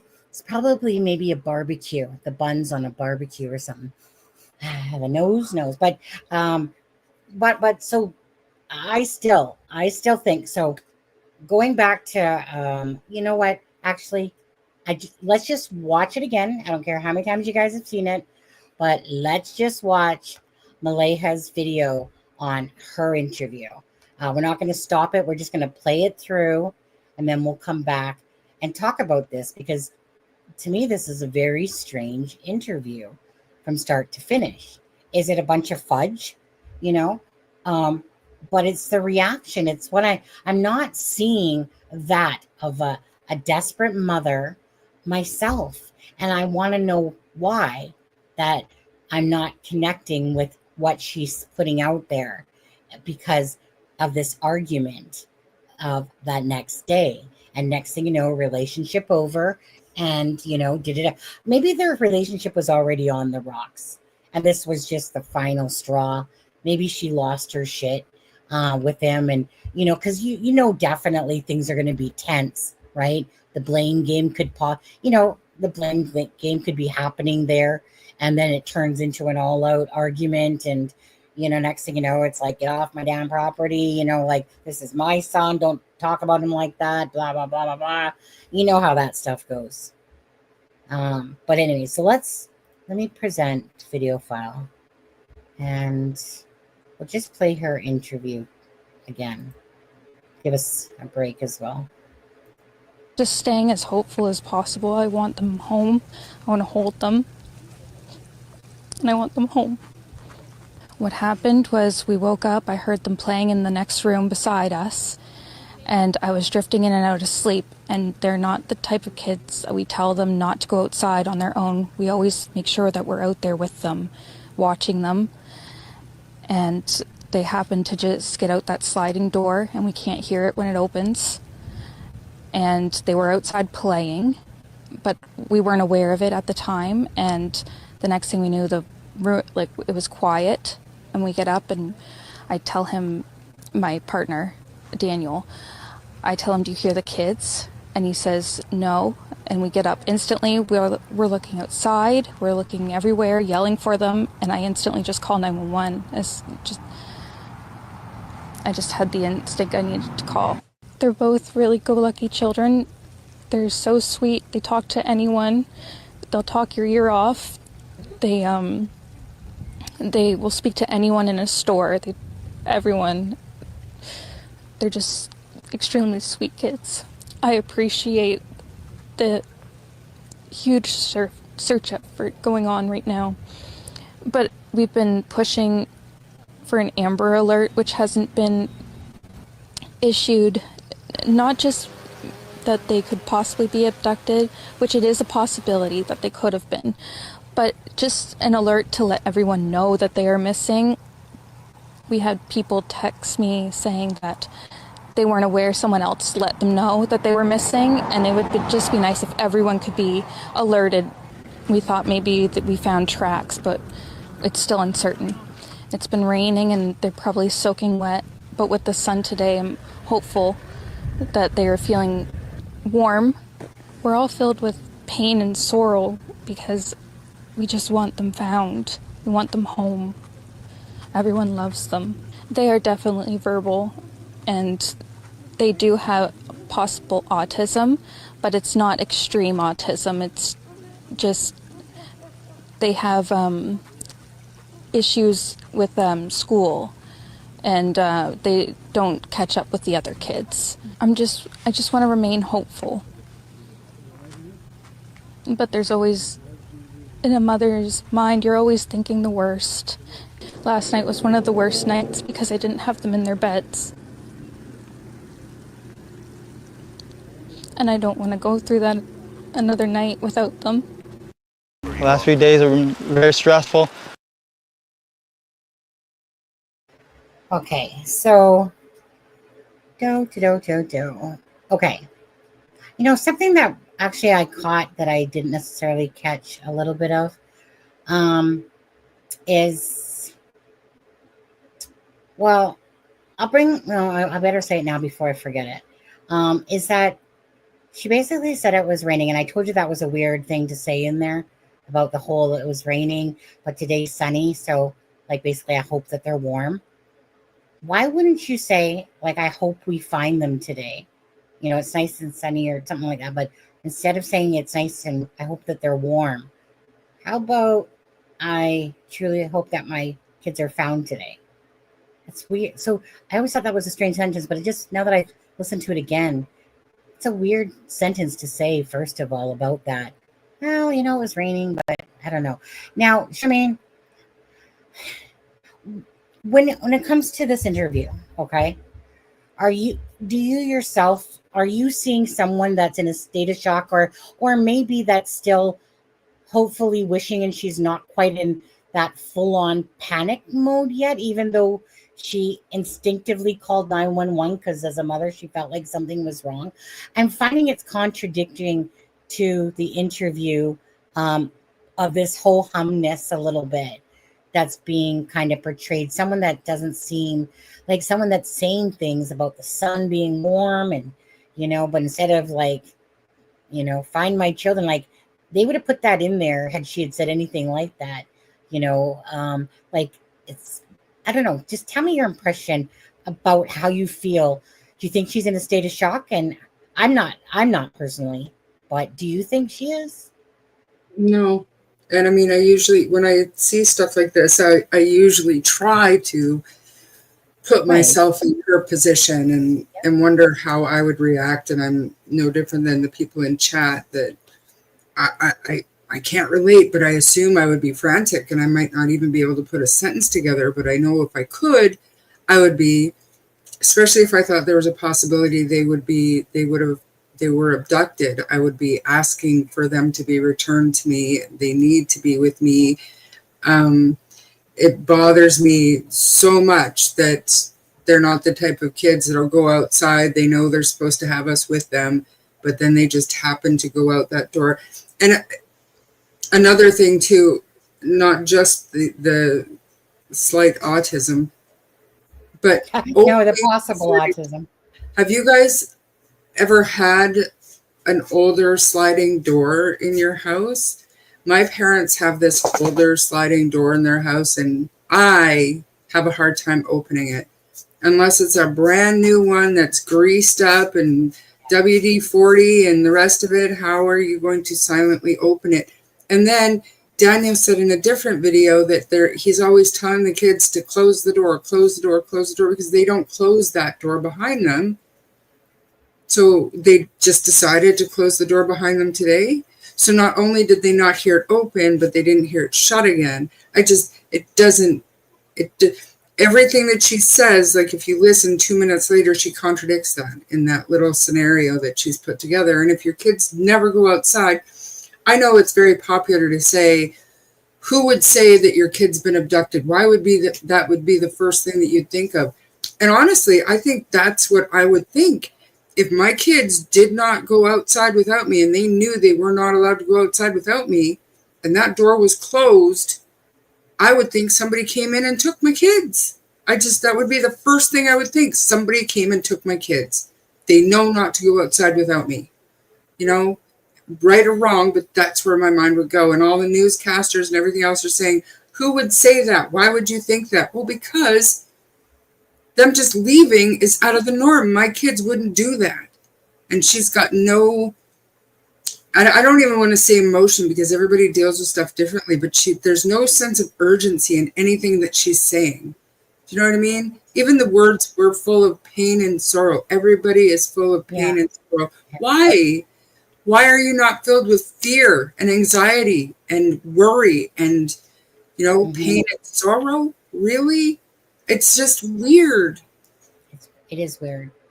And when something seems off, and doesn't matter. It's our opinion. This is an opinion here.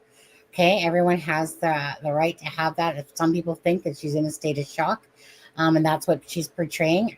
I think that there's like I said, a lot of good, never a truer word, deception detective, people that have experience in the field, and they're all saying the same thing. Red flags, because there is. When you're listening to this as a mother and you're putting yourself in the shoes, even though you might react differently in some ways, there's this, and keep in mind that we do know that news clippings get edited, right? And they're going to try to put in the most stuff that's going to captivate you to watch and come back to their stuff. But in there, if that's the most captivating stuff in there. But also if she said, bring my kids home. If somebody has my kids, they would put that in there because it's heart-wrenching. Absolutely. Media people, sometimes they have a heart, but in a case like this, if a parent was pleading for their children's safe return, they would put that in there. She didn't say it. It's just, come on. DM, you put a period without a space, so Streamlabs thinks that it's a link, just disregard. Yeah. That's why it's giving you that. Streamlabs, it likes to make sure you're putting your proper punctuation where it should be in there. So again, I'm not one really to waver. Usually when I feel something, unless something absolutely changes my mind, I think that there's something about this, how she's talking about this. There's something weird definitely going on here. So you got her saying that, and then you got Daniel over there, who's not even the biological dad, who seems to be putting more effort in than the actual mother. The mother is the one kind of giving the strange interview. He could be fooling us. He might be being genuine and just one of those people like myself who just talk off the tip of our tongues and you speak from the heart, or it literally could be a pushing a narrative, a story. Maybe if he takes that polygraph, maybe he'll fail it miserably. Maybe somebody else will at the end of the day. But her particular interview, weird words are being used, weird sentences when she starts to talk about, about them leaving. But it's just like how she said that sentence near the start there about, I'd have to go back to the start of it. I might just do that. But I'm not on the same thing. I thought I was on the video still. But anyways, where she starts talking about them not being able to go out the house, or, but she starts off the sentence is weird. God, I can't remember the words exactly. But she starts it off, and then it's like somebody taking a totally left turn, and then that sentence goes in the direction. So just instead of saying, like, the children know that they're not allowed to go outside being supervised. But it was just that weird turn she took on that sentence. I'm not seeing the urgency that I would expect to see. I'm seeing these words being used in a very, like the pain and sorrow word, talking about how much they chatter. I honestly do, feel like, I feel like it's deception. I feel like it's deception in what she's saying.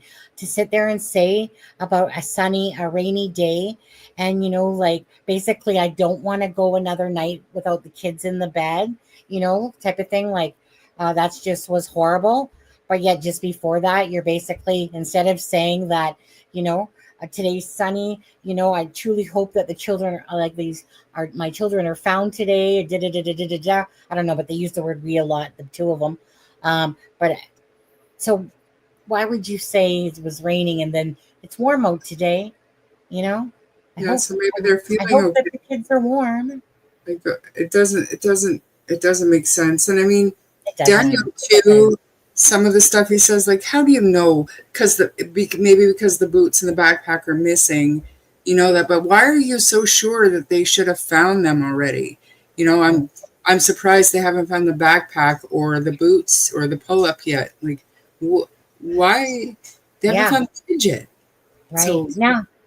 Also, he does make a very strange sentence, to be mhm. honest. Remember, there's that sentence where he basically said that, you know, like he's exhausted, we'll keep looking for the kids, even if it means a whole lifetime or something like that, he said. Yeah. Why would you say that sentence? Like, why would you say that sentence at all? Like, basically, I'll keep looking them for a whole lifetime. Do you know that they're dead? And neither one of them have asked for their safe return, but they both put in the possibility that they were abducted, and neither one has said, if somebody has my kids, please bring them back, drop them off. We've seen countless parental interviews with missing kids, and they're begging for their kids to be brought home. If somebody has my kids, please bring them home, drop them off anywhere. Uh, and these are the little puddle jumpers of Lily and of course Jack's little puddle jumper boots. Now, do you remember that they've been said like the mother said like, hey, or was it Daniel that said? Who no, or was it who said it? Where they said that basically if they get them wet, like they're back inside changing because they Yeah, don't like. that was Daniel. It was Daniel, right? Yeah. It was Daniel right around the same time he was saying that his pull-up would be full. And I mean, I'm stuck on that too. Like, why is this, number one, why is this 4-year-old in a pull-up? And a pull up. Unless you haven't got out of bed yet at all and he was still wearing the pull-up from the night before, or, and I mean, even a 4-year-old who is semi-potty trained that just needs a pull-up to go to bed knows that when he goes to the bathroom during the day, he takes the pull-up off and puts regular clothes on. Like he's not he's a baby, he is, but 4-year-olds know this stuff if they're potty trained. Mm-hmm. I'm That's surprised all they I'm haven't thinking. found the pull-up yet, or the backpack. It's probably brown now, covered with mud. Like, that's weird. Yeah. Yeah. Um, another weird, oh, well, I shouldn't say another weird thing. Another image I wanted to show you guys. And Steffa, I think this is the one you're talking about, if I'm not mistaken. Where is it? Where is it? I agree, Sunshine. That's the only scenario that makes sense. If they did go out that door and close the door behind them, the only thing that makes sense is that they were getting themselves off to the school bus. But then you got to think, how long were they actually sleeping? They weren't gone for just 20 minutes and gone out searching. Right. I know. That didn't happen either. Yeah. Darn it, I took a screenshot of it. Maybe it's on my iPad. But here, I'll go to Steffa's thing because I know exactly what post she's talking about it, and I do have a screenshot. You're talking about the one from Belinda, aren't you? Support with Steffa. But let me just go to my start at the 1 minute mark. Where is it? Support with Steffa. Oh yeah, I literally just watched this a couple times. So just give me a second here. Present screen stop share. Grandma. Okay, 1 second here. I did screenshot it, but let me just take this down. I'll bring this up. So this is Evil Exists. If you guys don't know who he is, subscribe to the channel. Does really compact little videos with information. Always has done that, really. But let's just play this out. But I know that she's talking about, I believe, yes, Belinda. But let's just play this out. And there is still no sign of Lily and Jack Sullivan. I spent most of the day digging into this case, using Google Maps to get a better picture of the area. For those of you who haven't seen the pictures of the property and yard, please go back and watch the video I posted earlier today. It clearly shows the yard in disarray, but one thing that is of utmost importance is the clear fencing around the entire backyard. Something else I want to share with you before getting into new information about the paternal grandmother is that the stepfather's brother and mother lived on the property, at the back of the yard, I believe. I would love to know where they were when the children vanished. They never spoke out to the media, but I saw a picture of the brother relaxing here while the search was going on. We have got information that the biological father is on house arrest, awaiting a future court date. I will get into the reason for that a bit later, but his name is Cody Sullivan. Apparently, this is his mother, and the children's paternal grandmother Belinda Gray. Belinda has been active on Facebook, talking about the children's disappearance, and sharing some information that she had. In response to a question on Facebook, Belinda replied, "The kids were last seen on Thursday night, when they went to bed. They were heard playing in their room around 8:30 Friday morning. Stepdad went back to sleep and woke up to silence. They couldn't find the kids and called 911 around 9:40. Search dogs couldn't find a scent past the driveway." We'll just stop that one there for a minute here, because that's the screenshot I was talking about. So Belinda Gray again is Cody's Cody Lee Sullivan, which is the dad of the children, and this is his mom, Belinda Gray. Okay, so again, the kids were last seen Thursday night when they went. Now, who told her that? Obviously, because this is Cody's mom. So, but in saying that, let's see here. No, because that was a Sullivan that answered, which would have been a relative to Cody still. That kind of had made a comment. I think her name is Catherine Ann or something Ann. But anyways, Thursday night when they went to the bed, they were heard playing in their room at around 8:30. Friday morning, mom and stepdad. So I'm not sure if that's running. The kids were last seen Thursday night and went to their bed. They were heard playing in their room around 8:30. So is that supposed to be 8:30 p.m.? And, and then It says Friday morning, 8:30 Friday morning.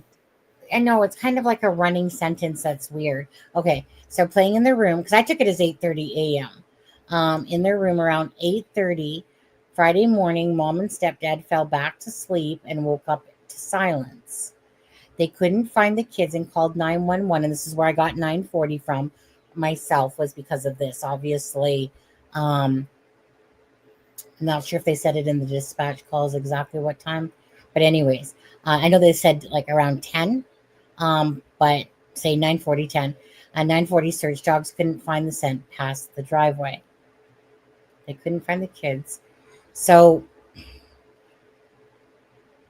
mean anything to you differently or not really?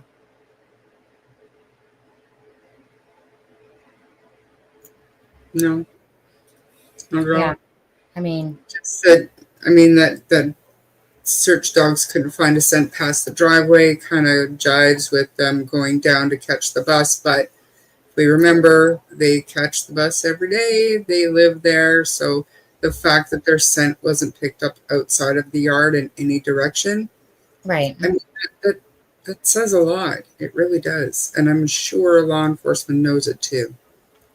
That's just it.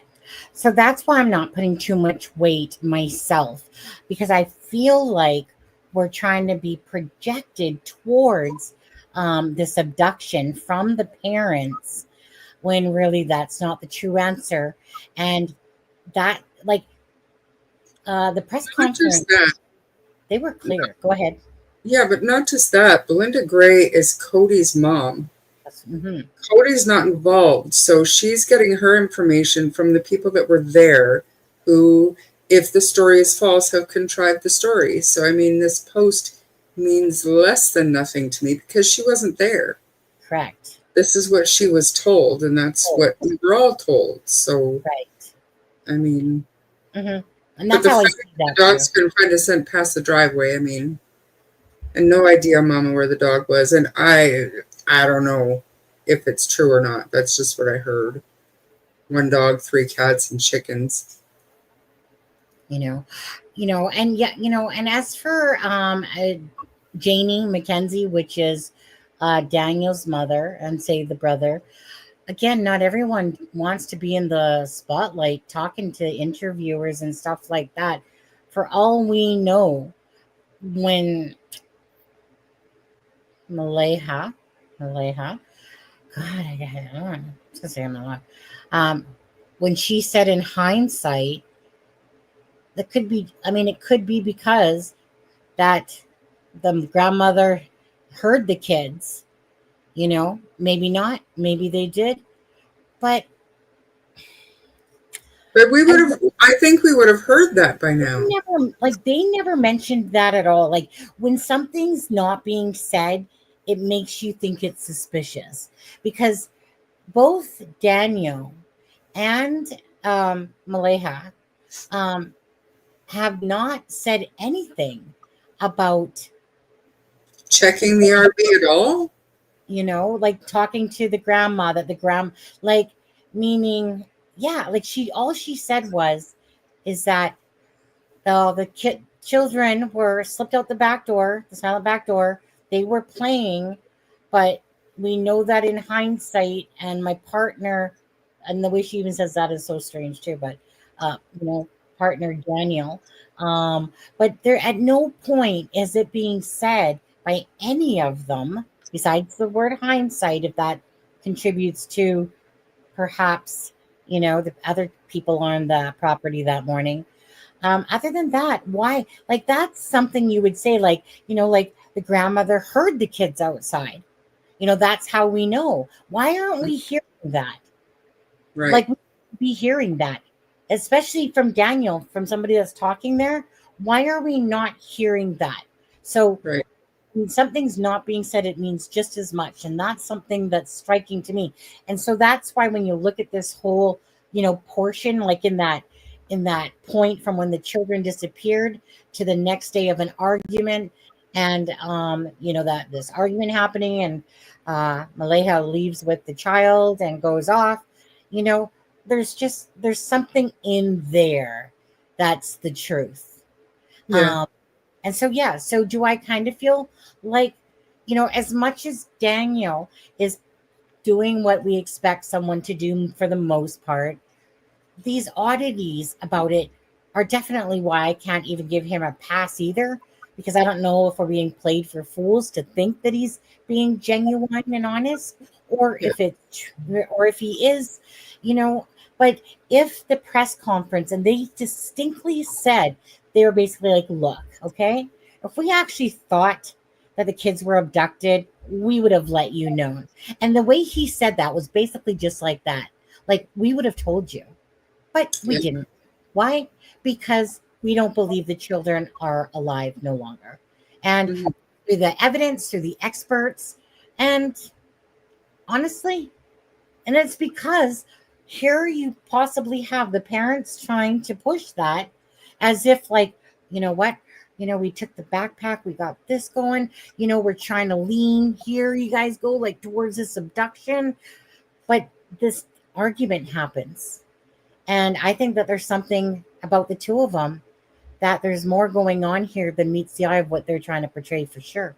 And her interviews to me says a lot, because she does a lot of rambling about useless shit, talking about the freaking sun being warm and she hopes the kids are warm, type of thing, but not saying, I just want them to come back. Just, like, why wouldn't you have said that at that, like, why would you have said it's raining? And it just dawned on me, because I always thought that sentence was strange, but meaning there's certain things that you would project out. One is, please help me find, our children, we're desperate. None of that. The reason why we're in pain and sorrow, hold on, let me just pull out the dictionary, pain and sorrow, is because, all of us are. And, we just want, whatever she said after that. That's what it felt like to me. Like, Yeah. I'm just going to use these words, like I'm just thinking of the words, and, the reason why we're in not, desperation, what it's just, and the reason why we're in pain and sorrow, I can't buy into that at all. Even if Yeah. it turns out to be true. God, that's like, you know, when you just have horrible interviews that really project like you're guilty on all levels of knowledge of at least something, not that it was purposeful, but that something happened there. Mhm. And why haven't we heard of the most, like we said, about, well, because my mother heard the children. That's how we know. Why wouldn't you say that at all? So all those things make me think, and this argument, and her leaving the property, and then Daniel saying, because like basically Malala and whatever is accusing him and whatever, there's something that went on there, and I think we're being bullshitted too. Yeah, That's how I. I totally agree. Well, the That's- more they talk, the more that they can, you know, if they're telling the truth, correct. The truth isn't hard, comes out sincerely, right? But the more that they talk, the better, because that's where the inconsistencies will come from, through the talking, right, Shemaine? Right. Absolutely. And I mean, Steph is not wrong. The fact that Daniel's talking, we're getting loads of information and lots of, I guess, lots of analysis online, which, I mean, like it or not, some of it can be BS. But the fact that we're hearing anything at all is it's all coming from Daniel. So Absolutely. You know what? I need to go to the washroom pretty darn bad. I had to go for about a half an hour at least now. But what I'm going to do is let me play. I'm going to take this down, but let me go back and play Daniel's. They're not all there, but most of them are there. There's a couple. I think there's another one that's not there in there. I had played it the other day, and then in conjunction with his other interviews. But let's just watch them again, okay? Like we do have to look at everything from all angles for sure. But then there's a point that you kind of, okay, I've taken in the information. Now this is what I see from this, right? And that's so different than whether you're a psychologist or not, or a body language art expert. Everyone can come to different conclusions and whatever, no matter how much experience someone might say that they have. But the consensus that I keep seeing over and over again is all these red flags from her interview. And most people, including these, like I said, these never truer word, deception detective, is that at the moment they can't really say too much about Daniel, because he is fitting most of the bill of what you would typically think someone would do, or act like in a missing person's case, So let me just stop screen for a sec. I'll play that. I mean, if you need to grab something, go right ahead or whatever, but I definitely need to go wash in there. Oh wait, cancel. I need to share video. So video file. Oh wait, or do I have? Oh no, I already have it up already. I love this new thing a little bit with StreamYard. How down at the very bottom it says present or invite, and it allows me just to just add back to stage. Okay, I mean, ever since the Friday morning, when we noticed that the children were gone, immediately jumped in the vehicle, surveyed all the areas, many dirt roads, many culverts as I could, and waited for the police to get there. I'm out here still searching, still fighting to try to find them.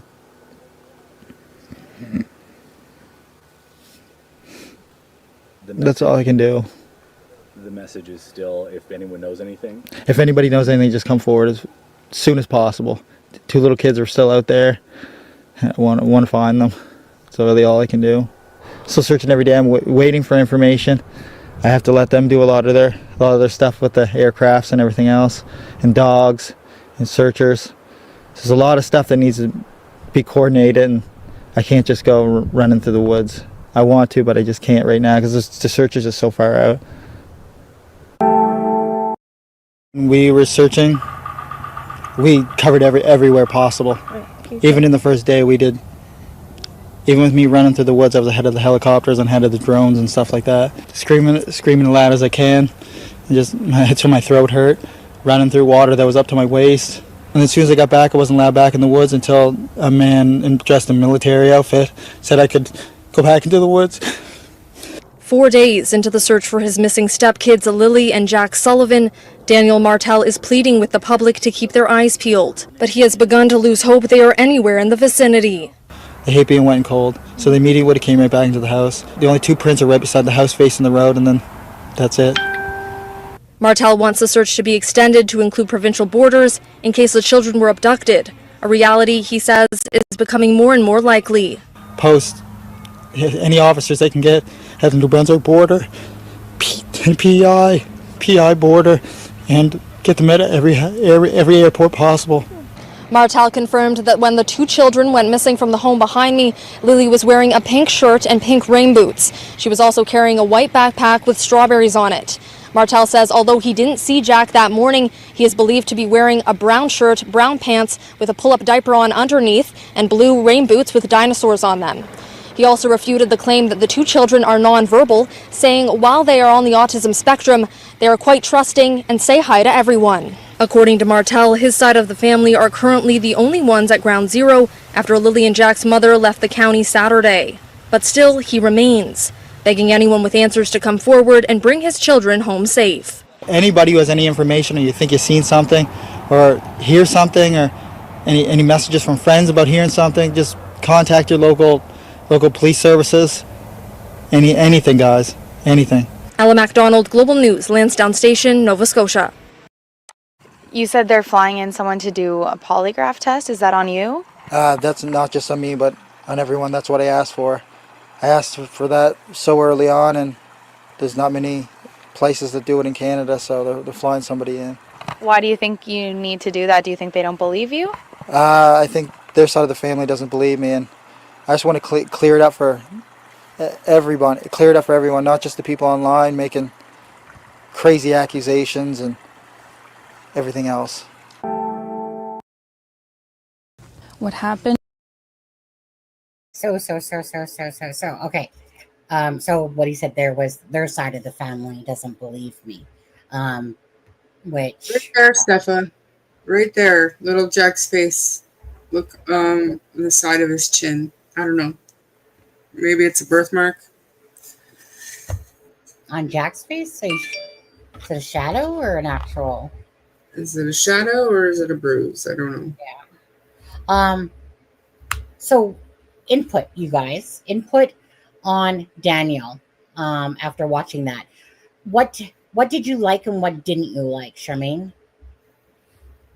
about his interviews? Well, I mean, why it's a little strange to me that he's saying that he was out before, like ahead of the helicopters and ahead of the drones, ahead of the police, the searchers, running everywhere possible. They looked everywhere possible, running through water, even up to his waist. Why? I don't know if that's, I mean, I hate to say it, but are they in water? Is that why he was wet? I don't know. And that's just me being me. I don't trust anyone or anything. So everything that he says to me is suspicious. But if I check myself, he's doing and saying all the things that we would expect a parent to do. And I know that he's the stepdad, but he has been the stepdad for 3 years, and these children are 4 and 6. So more than half their lives, this is the person they look to as their dad. And being somebody who had a stepdad help raise my kids, he loved them just as much as if they were his own. So his emotion, I think, is real. And I think I don't know what to think about him. Charmaine, did you not say that you seen a picture in 2022 with Yeah. a scratch on his face? Yeah, he had not a scratch, it's a scar. Scar. So it'll never go away. And I don't know about you guys, but I have a scar and sometimes it gets red. Yeah. See, it's Yeah, there. you can see it right here. Sometimes my scar will get really red for no apparent reason. Yeah. I don't- And same, Charmaine. But yeah, that scar is there, guys.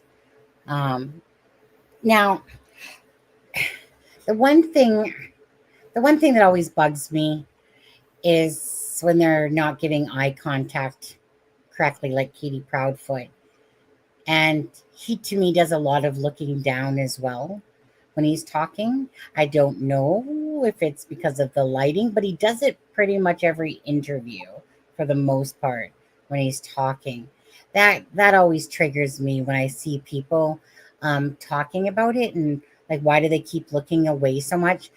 I know that there's people that are uncomfortable with eye to eye contact and they tend to look around a lot.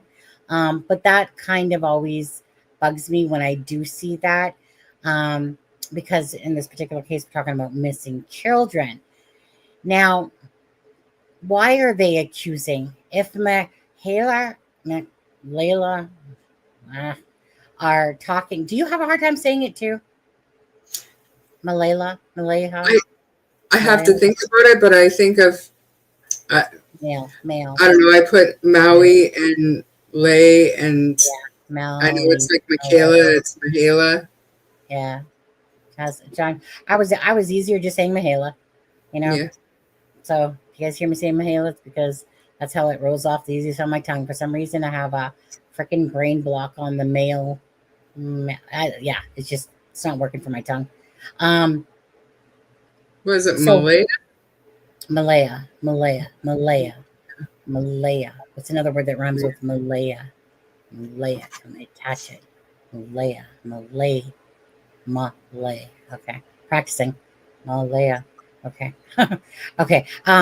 But again, like I said, for me, I just can't get over it. It's like my brain flies to shit on this part where she's talking, or where this argument happens. Like they're talking and they're talking about being, like I said, together. Everything they're saying is the word we. And then it's kind of like, okay, so all this we, and then all of a sudden in one day, you're like, her family doesn't believe that he didn't have anything to do with it, right? So And either your relationship is over, just like that. and just like that, you're right. Like, meaning, if you were with him and you knew he had nothing to do with it, you're just going to go whoop with the kid. Is she scared of losing the baby?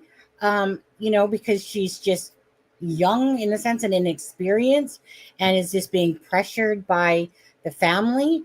But I'm not like, I could see that possibly could happen, but am I actually trying to make myself believe that? Because that doesn't still ring true to me. This whole we stuff, and then boom, relationship's over. And he says, her family doesn't believe that I didn't have anything to do with it. Well, again, if you love someone, and your relationship is good for the most part, you're not going to just sit there and abandon ship like that and relationship over. So I just feel like that Maleha is placing perhaps some sort of blame on him, of something that happened, that this whole we and bad, Lily is bullshit. And that it's a story. That's just, and each time I just keep wanting to go back to Daniel here and go, dude, I really want to believe you, but I can't. So I can't fully, because he could just be playing us like a fiddle if I fall for that. And it could be true. Himself. Hey, protecting himself and protecting her to a certain degree, even though the relationship is over. But like I said, no matter what, they're both culpable, and they'll both lose their daughter, and they'll both probably do jail time or prison time. But it is Canada, so it'll be the minimum. Yeah. But you know what I mean? Like, even if the worst happened, they both have a vested interest in sticking to this story. If the police are believing them, or if they think the police are believing them, they have a very, very important interest keeping their daughter to stick to the story, even if they're not getting along. Right. Right.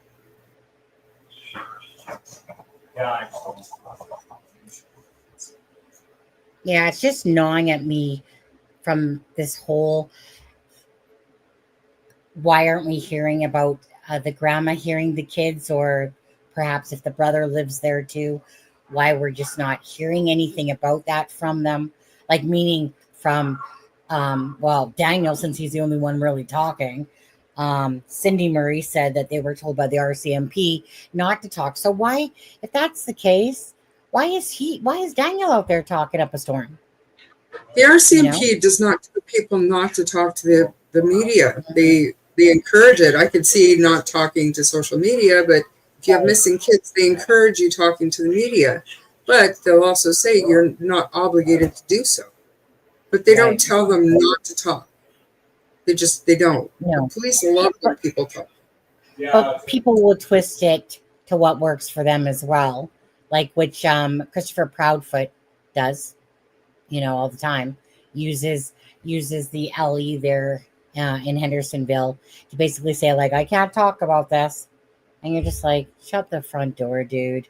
Like the stuff that you're saying that to is just ridiculous, But it's kind of like when somebody wants to use that. So I feel like in this case that to them it was just like literally, I don't know. I think it's more that they don't want to talk. I just have a hard time with the mother not being out there in the public begging for her children. Maybe she's a very naive person, maybe she is. Maybe she's easily coerced into what she should do. Maybe she doesn't have brains to think for herself too much when it comes to stuff like this. Maybe she's just simply listening to what the family is saying by don't talk to anyone, don't do this, don't do that. And maybe she's just conforming to what the elders are saying, possibly. Girls that age are very much easy to, I'm not saying manipulated, but I mean, when we're that age, we do what the closest people around us, we do what they say to do for the most part, because we trust their judgment. Yeah. And really quickly, stuff that it is now, it's possible now, but for years, like Robert Pictou, he had 25 years and he came up for parole. They still have to get released on parole, but they come up for parole after 25 years. Now, things have changed a little bit in that even though Robert Pictou murdered a number of women, he had one 25-year sentence because they're concurrent. They can now be sentenced consecutively. Douglas Garland in Calgary, he killed a little boy and his grandparents, and he was the first in Canada to get 3 consecutive life sentences. So he has to serve 75 years before he comes up for parole. So it's a little bit better, but we're still a joke. Yeah. And for anyone that hasn't hit the like or the share, you guys should just stop for a moment, hit that like and the share. Chris says there's only 60 likes. I would really like to get 100 likes, to really get that into the algorithm. 100 is pretty good.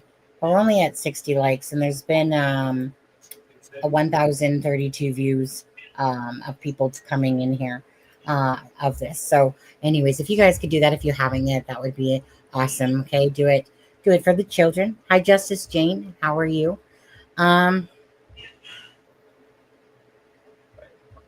Did the brother, have we seen anything of the brother other than that picture of him on the quad? Has there been anything out there about the brother at all? Because I wondered about that too. One second, I'm here still. I don't know if we've seen anything other than that one picture on the quad. I'm not even, his name I think is Justin. I think Sonny just found that today, but just wondering, because I remember thinking, where was the brother? Where was the grandma? Did the brother have company? If there really was a party, were there more than just him there? Does he live there, or did he just crash there? And what kind of person is he? And I mean, that sounds terrible, but you have to wonder these days, right? Yeah. But I think the only thing that we've seen is that one picture where he does look like he's kicked back, relaxing. But if you zoom in on his face, he doesn't look worry free. You know, he does look like he's very serious. And Oh yeah, yeah.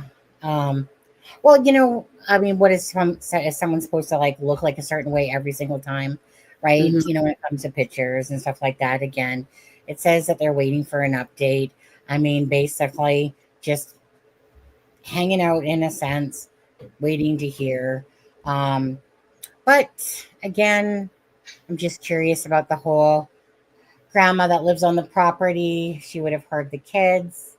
Did she really hear the kids? Why hasn't it been said? Definitely a red flag there. Why that hasn't been brought up. Um, by Daniel, who does a lot of talking. Like, what do you think, Charmaine, about the fact that she basically says, you know, I looked outside, da da da da da. I just instinctively, in my gut, felt like I needed to call 911. He basically says, you know, I instantly, like they both immediately is the words that they use. Immediately. Is He it said immediately or did they both say instantly? immediately because I saw the true, never a truer word put up the words, and it was immediately. So she says she immediately called 911. He says, I immediately got in the vehicle instead of um, like, why use like that? I don't know what he said exactly about that word, but Why you did you know, immediately get in the vehicle? Why wouldn't you go across the yard and ask your mother and your brother if they seen or heard the kids? that's what right. So why is that information not being said to us? Because obviously that's one of the first things you're going to be do. Like, mom, are the kids with you? You know, like you would be saying that. That's exactly the first place that you would go. Mm-hmm. Yeah. And maybe they did, and maybe they said, yeah, they were out here playing at 8 o'clock or whatever. But the fact is that hasn't been reported, so I don't Mm. think it happened. I just smell fish. That's what I'm going to say here. You know, I'm not going to sit there and, you know, be 100% on any of it. I don't know. Time's going to tell soon, I believe. And I don't like, honestly, no abduction. I'm not thinking. No, I get it though. I think it's a more of a thing that they're trying to, there's no, there's just something about this whole incident argument to the morning that just seems like it's being sold to us. You know, I get torn when I say that because of Daniel, and I'm looking for genuineness in his tears and how he's reacting and stuff like that. And there's Not just moments, that, it's when he's reacting.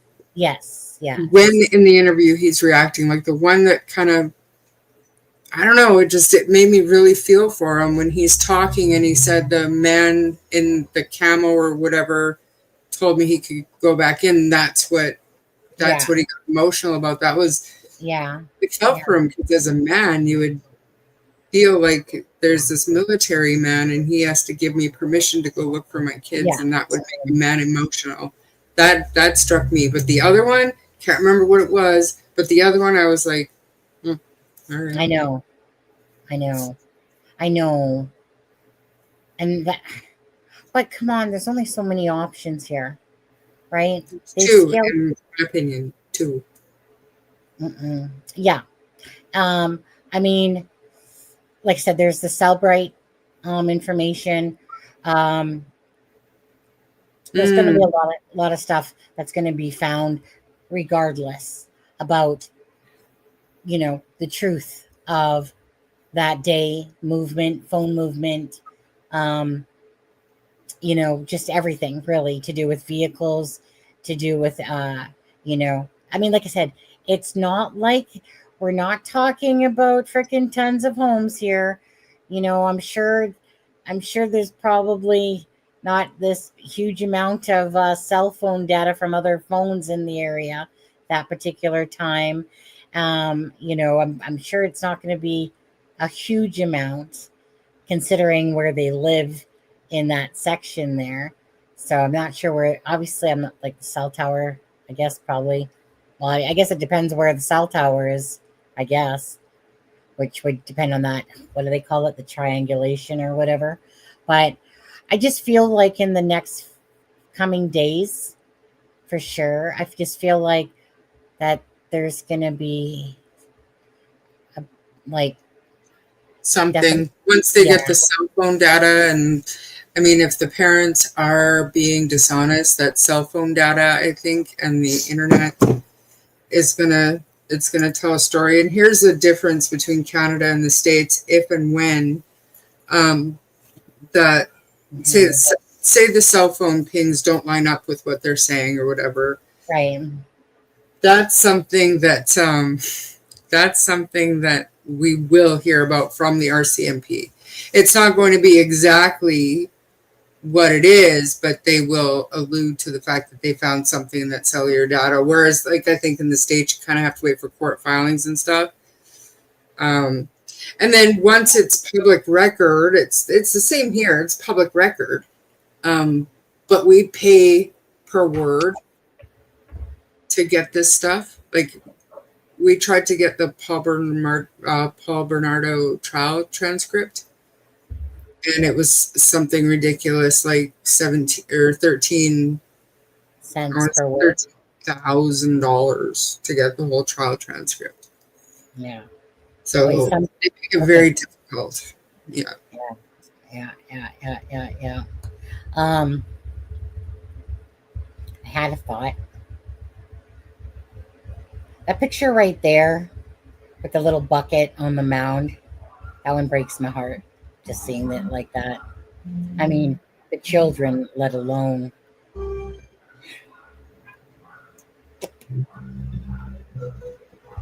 Nah, this story is their story is like, it's just bugging me. That's the real part that's bugging me. You know, I do think the press conference gave a lot of clarity to exactly what's kind of, for the most part, going on there. That if they felt like the children were out there, they would still be searching. Somebody, I don't know who it was, but somebody also said that gives Chris Watts vibes too, and asked if there were tanks around here. So around there, Nova Scotia is not an oil and gas province, and those oil tanks where Bella and Cece were put are oil and gas related. So, like, I don't know for sure if they have those barrels out there for a different purpose, but for that same purpose, I would say no.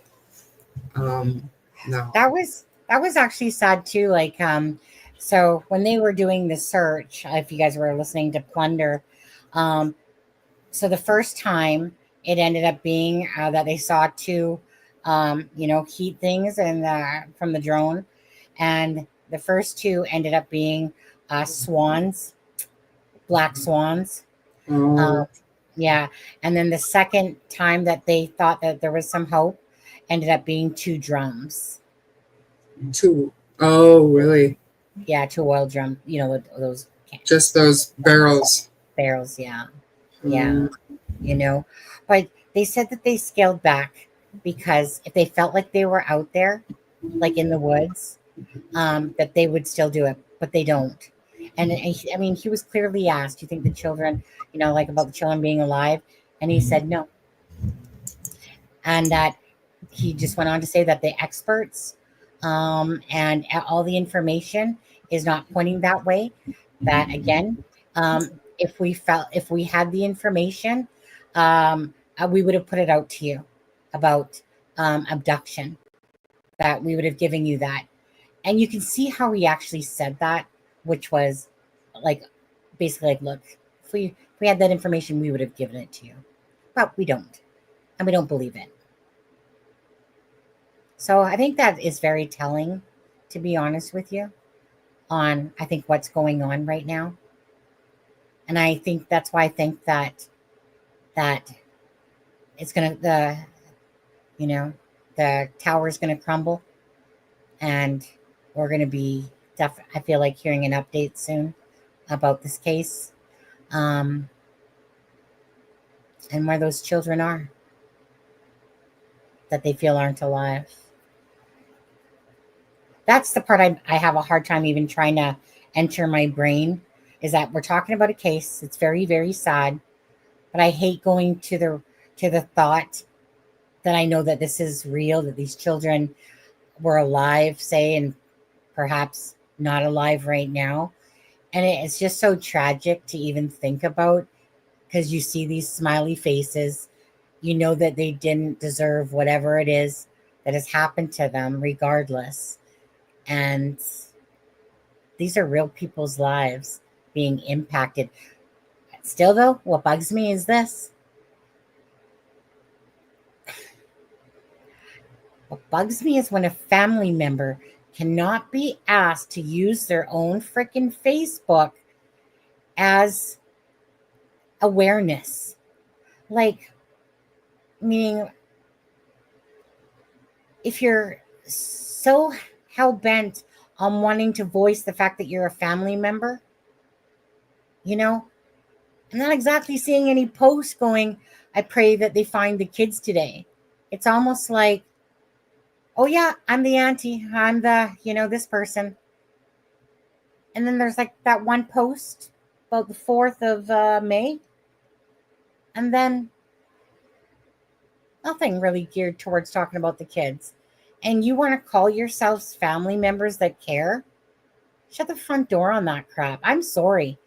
But if these children mean a lot to you, and you're within that realm of what's considered close family, and you're not using your Facebook to put awareness, like with Nicola Bully, all her friends, right? Yellow ribbons. Nicola Bully's picture became their avatar. But it just gets me when these people that are these grandmas or whatever, and you can't even be asked to put out a post about hopefully that, our poor nieces and nephews are alive, and, blah, blah, blah, blah. I don't know. It bugs me to no end, okay? No different than the Suzanne Morphy case with the daughters, shut the front door on that crap. Tell me you really care. Why is it that strangers are showing more care? That always bugs me. People like us that don't even know these children besides what we've learned and come to know, certain things about them. And yet, does that not bug you, Charmaine? Because it drives me batty. It really does. Good night, Mark. Thank you for the coffee. The taco. Just a yeah. Come on, I want to hear more from you than that. Just a yeah. Say more. I want to hear more. Does it not bug you guys? It does. I mean, it's, if it were me and not even family, if it was somebody I knew, I would be out there, whether it's on social media or on the news. Anybody that wanted to listen to me, I would be out there. And nobody is talking. Daniel is talking. That's it. It just reminds me of people like going, oh yeah, I want to make a post just to let you know I'm a relative of, these children, like part of I'm talking about closer ones, and yet basically here was my one post about the children, these are my. But if that was Malaya's, is that Malaya? If that was her Facebook. Again, she went on long enough to put her kids as her profile picture, change her relationship status, accept a few friend requests, and then deactivate her account. Again, I get it. Maybe she was on there to check and look and see what was going on. But I mean, that's something I think law enforcement will do, to tell them to stay off social media and stuff like that. Why do you think her family is accusing him, Daniel? Like he said, why do you think her family is accusing him, considering they were both in bed and together? I mean, honestly, they could have a history of domestic violence. There could be something going on there that we don't know, number one. And number two, she could very well have gone home and told them what had happened, that maybe he did have a party and somebody left something out and the Right. kids got hold of it and they're going to lose Meadow. And Yeah. she could have went home and told them, and that's, or not went home and told them, but you know what I mean? Like she could have. Well, no, but yeah, then that would have mean that they both basically lied about what truly happened. She said, you know, we were both sleeping. And like I said, the first night that we covered this case, I said, well, have you ever, you know, slept through your husband being up all night? And you said, yeah, like you don't know, like if you're asleep, somebody right beside you could be up doing whatever. Right. Granted, that's a lot of work to do to get them, because I had also said that one of the reasons why he could be so comfortable searching is because he knows they're not in that search radius. But that's a long way to go while she's sleeping. You know what I mean? Yeah.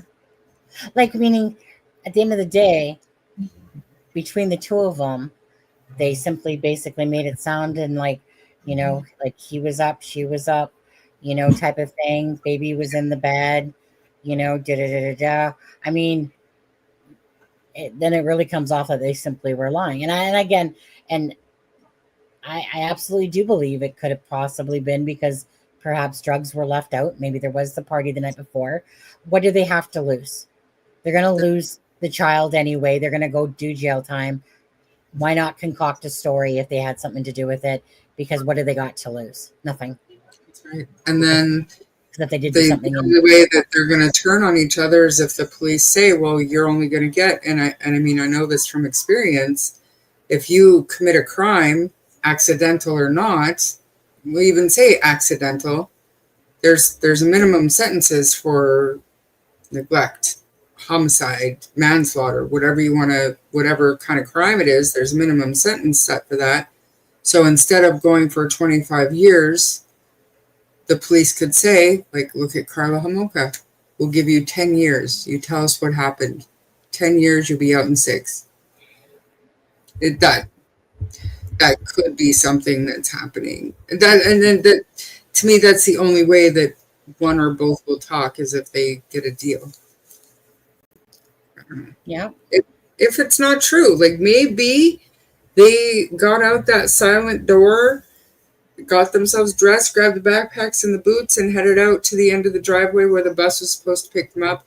Maybe this happened on Wednesday, and they didn't know it was a PD day, and the bus never showed up because it's PD day. Instead, some sicko showed up. That is the only other explanation that I would think makes any kind of sense. Well, the thing is that regardless, we all know that people will cover up for family members because they don't want to. They'll lie if they have to. Oh, absolutely. You know, and stuff like that, of course, right? So, but who knows? I mean, we'll see. The truth's going to come out very soon for this case. I truly believe that. I don't see it going on too much longer. If anything, I expect to see charges being laid soon, to be honest with you. And here's the thing. Sometimes I have a problem with the RCMP and how they handle certain cases, especially when it comes to Indigenous crimes and women in particular. But those cases, you can see from the get, you can see that they're disinterested.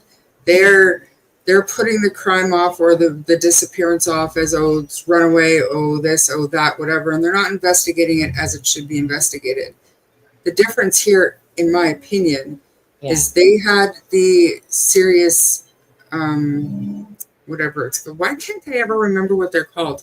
But the homicide investigators, like the serious crime investigators. And second day, like on Saturday morning, that division of the RCMP was involved.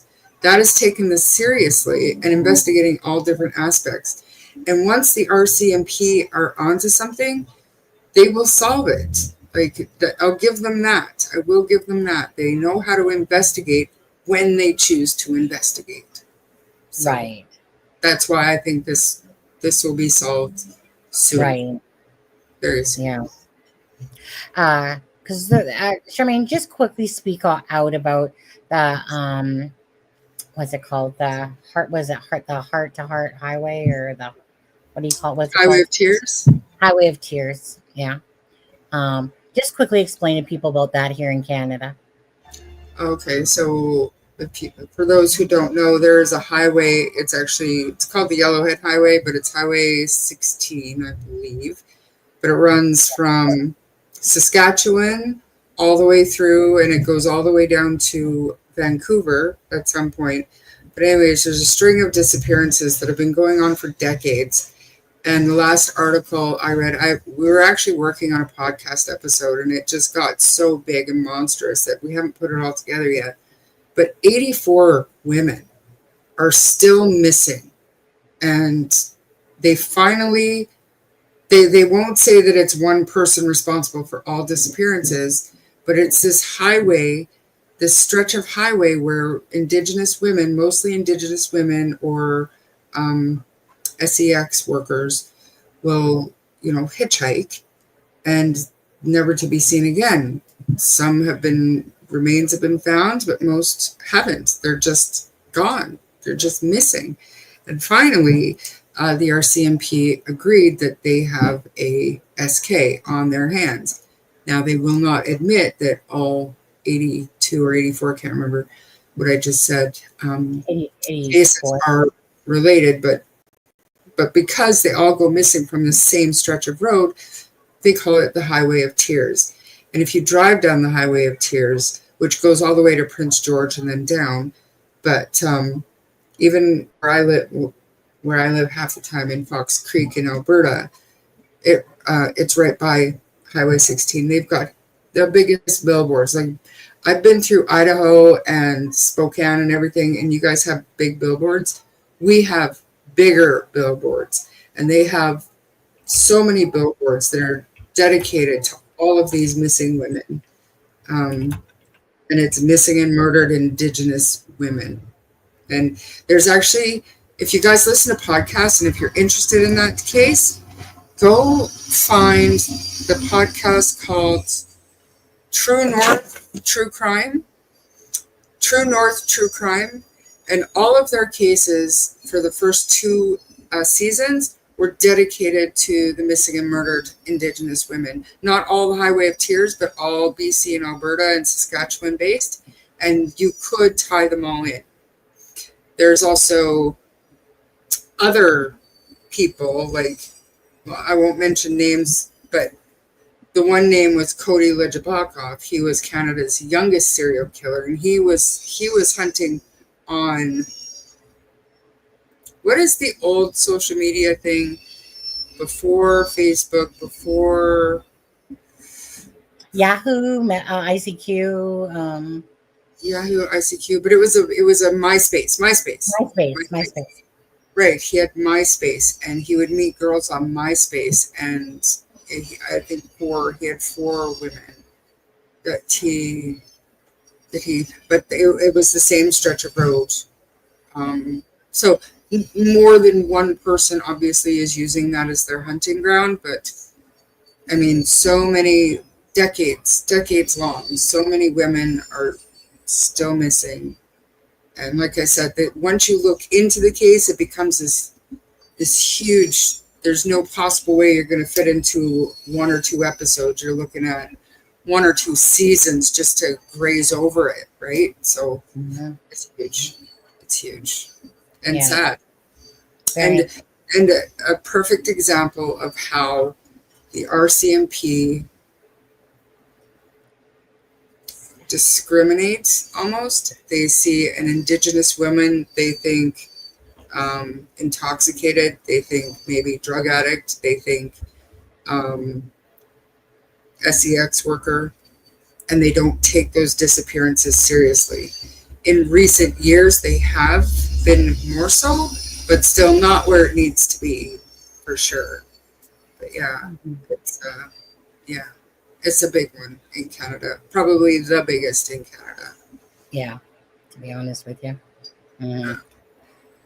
Okay. Okay, so I'm ready to head off for tonight. I think 9 o'clock our time to get some rest. Are you working tomorrow? Sort of.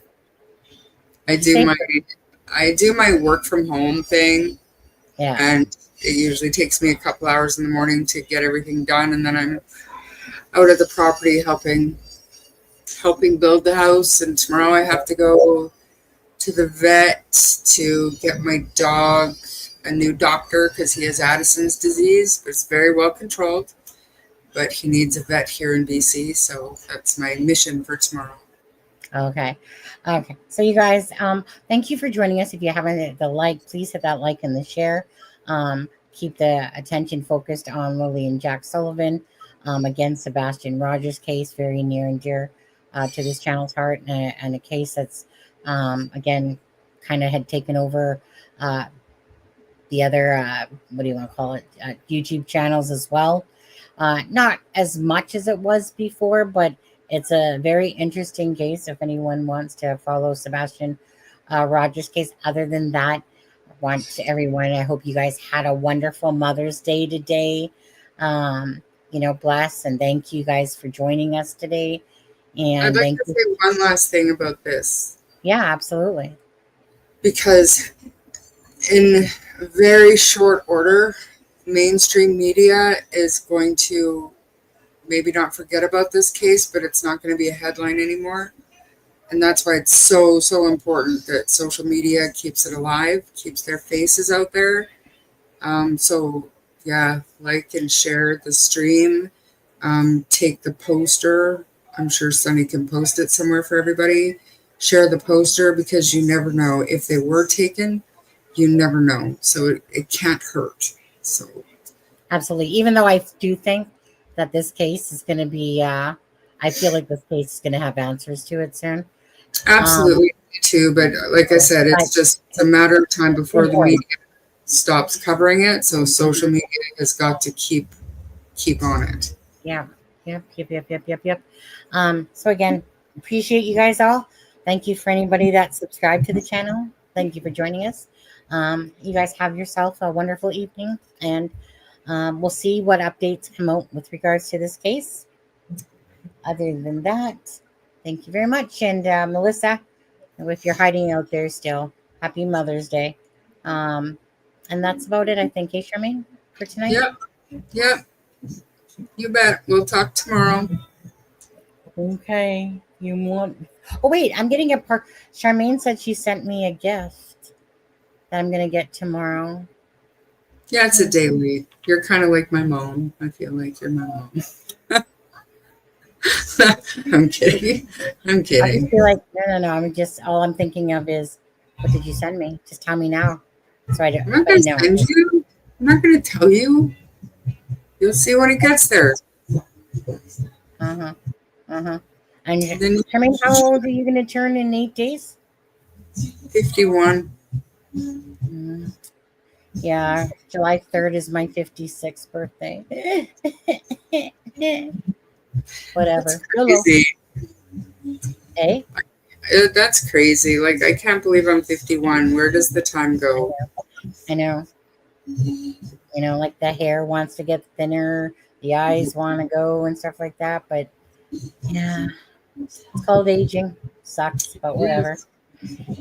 Maybe you sent me the Fountain of Youth in that present. Yeah, that's a no. Okay, No. fine. If I had the Fountain of Youth, I wouldn't look 51. So You don't look 51. You look at least 50. not a day over 50. Anyways, biggest hugs, you guys. Have a great night. A happy Mother's Day again to everybody. Please hit the like and the share. And perhaps we'll see you tomorrow. Perhaps we won't. We'll see. Anyways, take care. Bye, guys. Bye.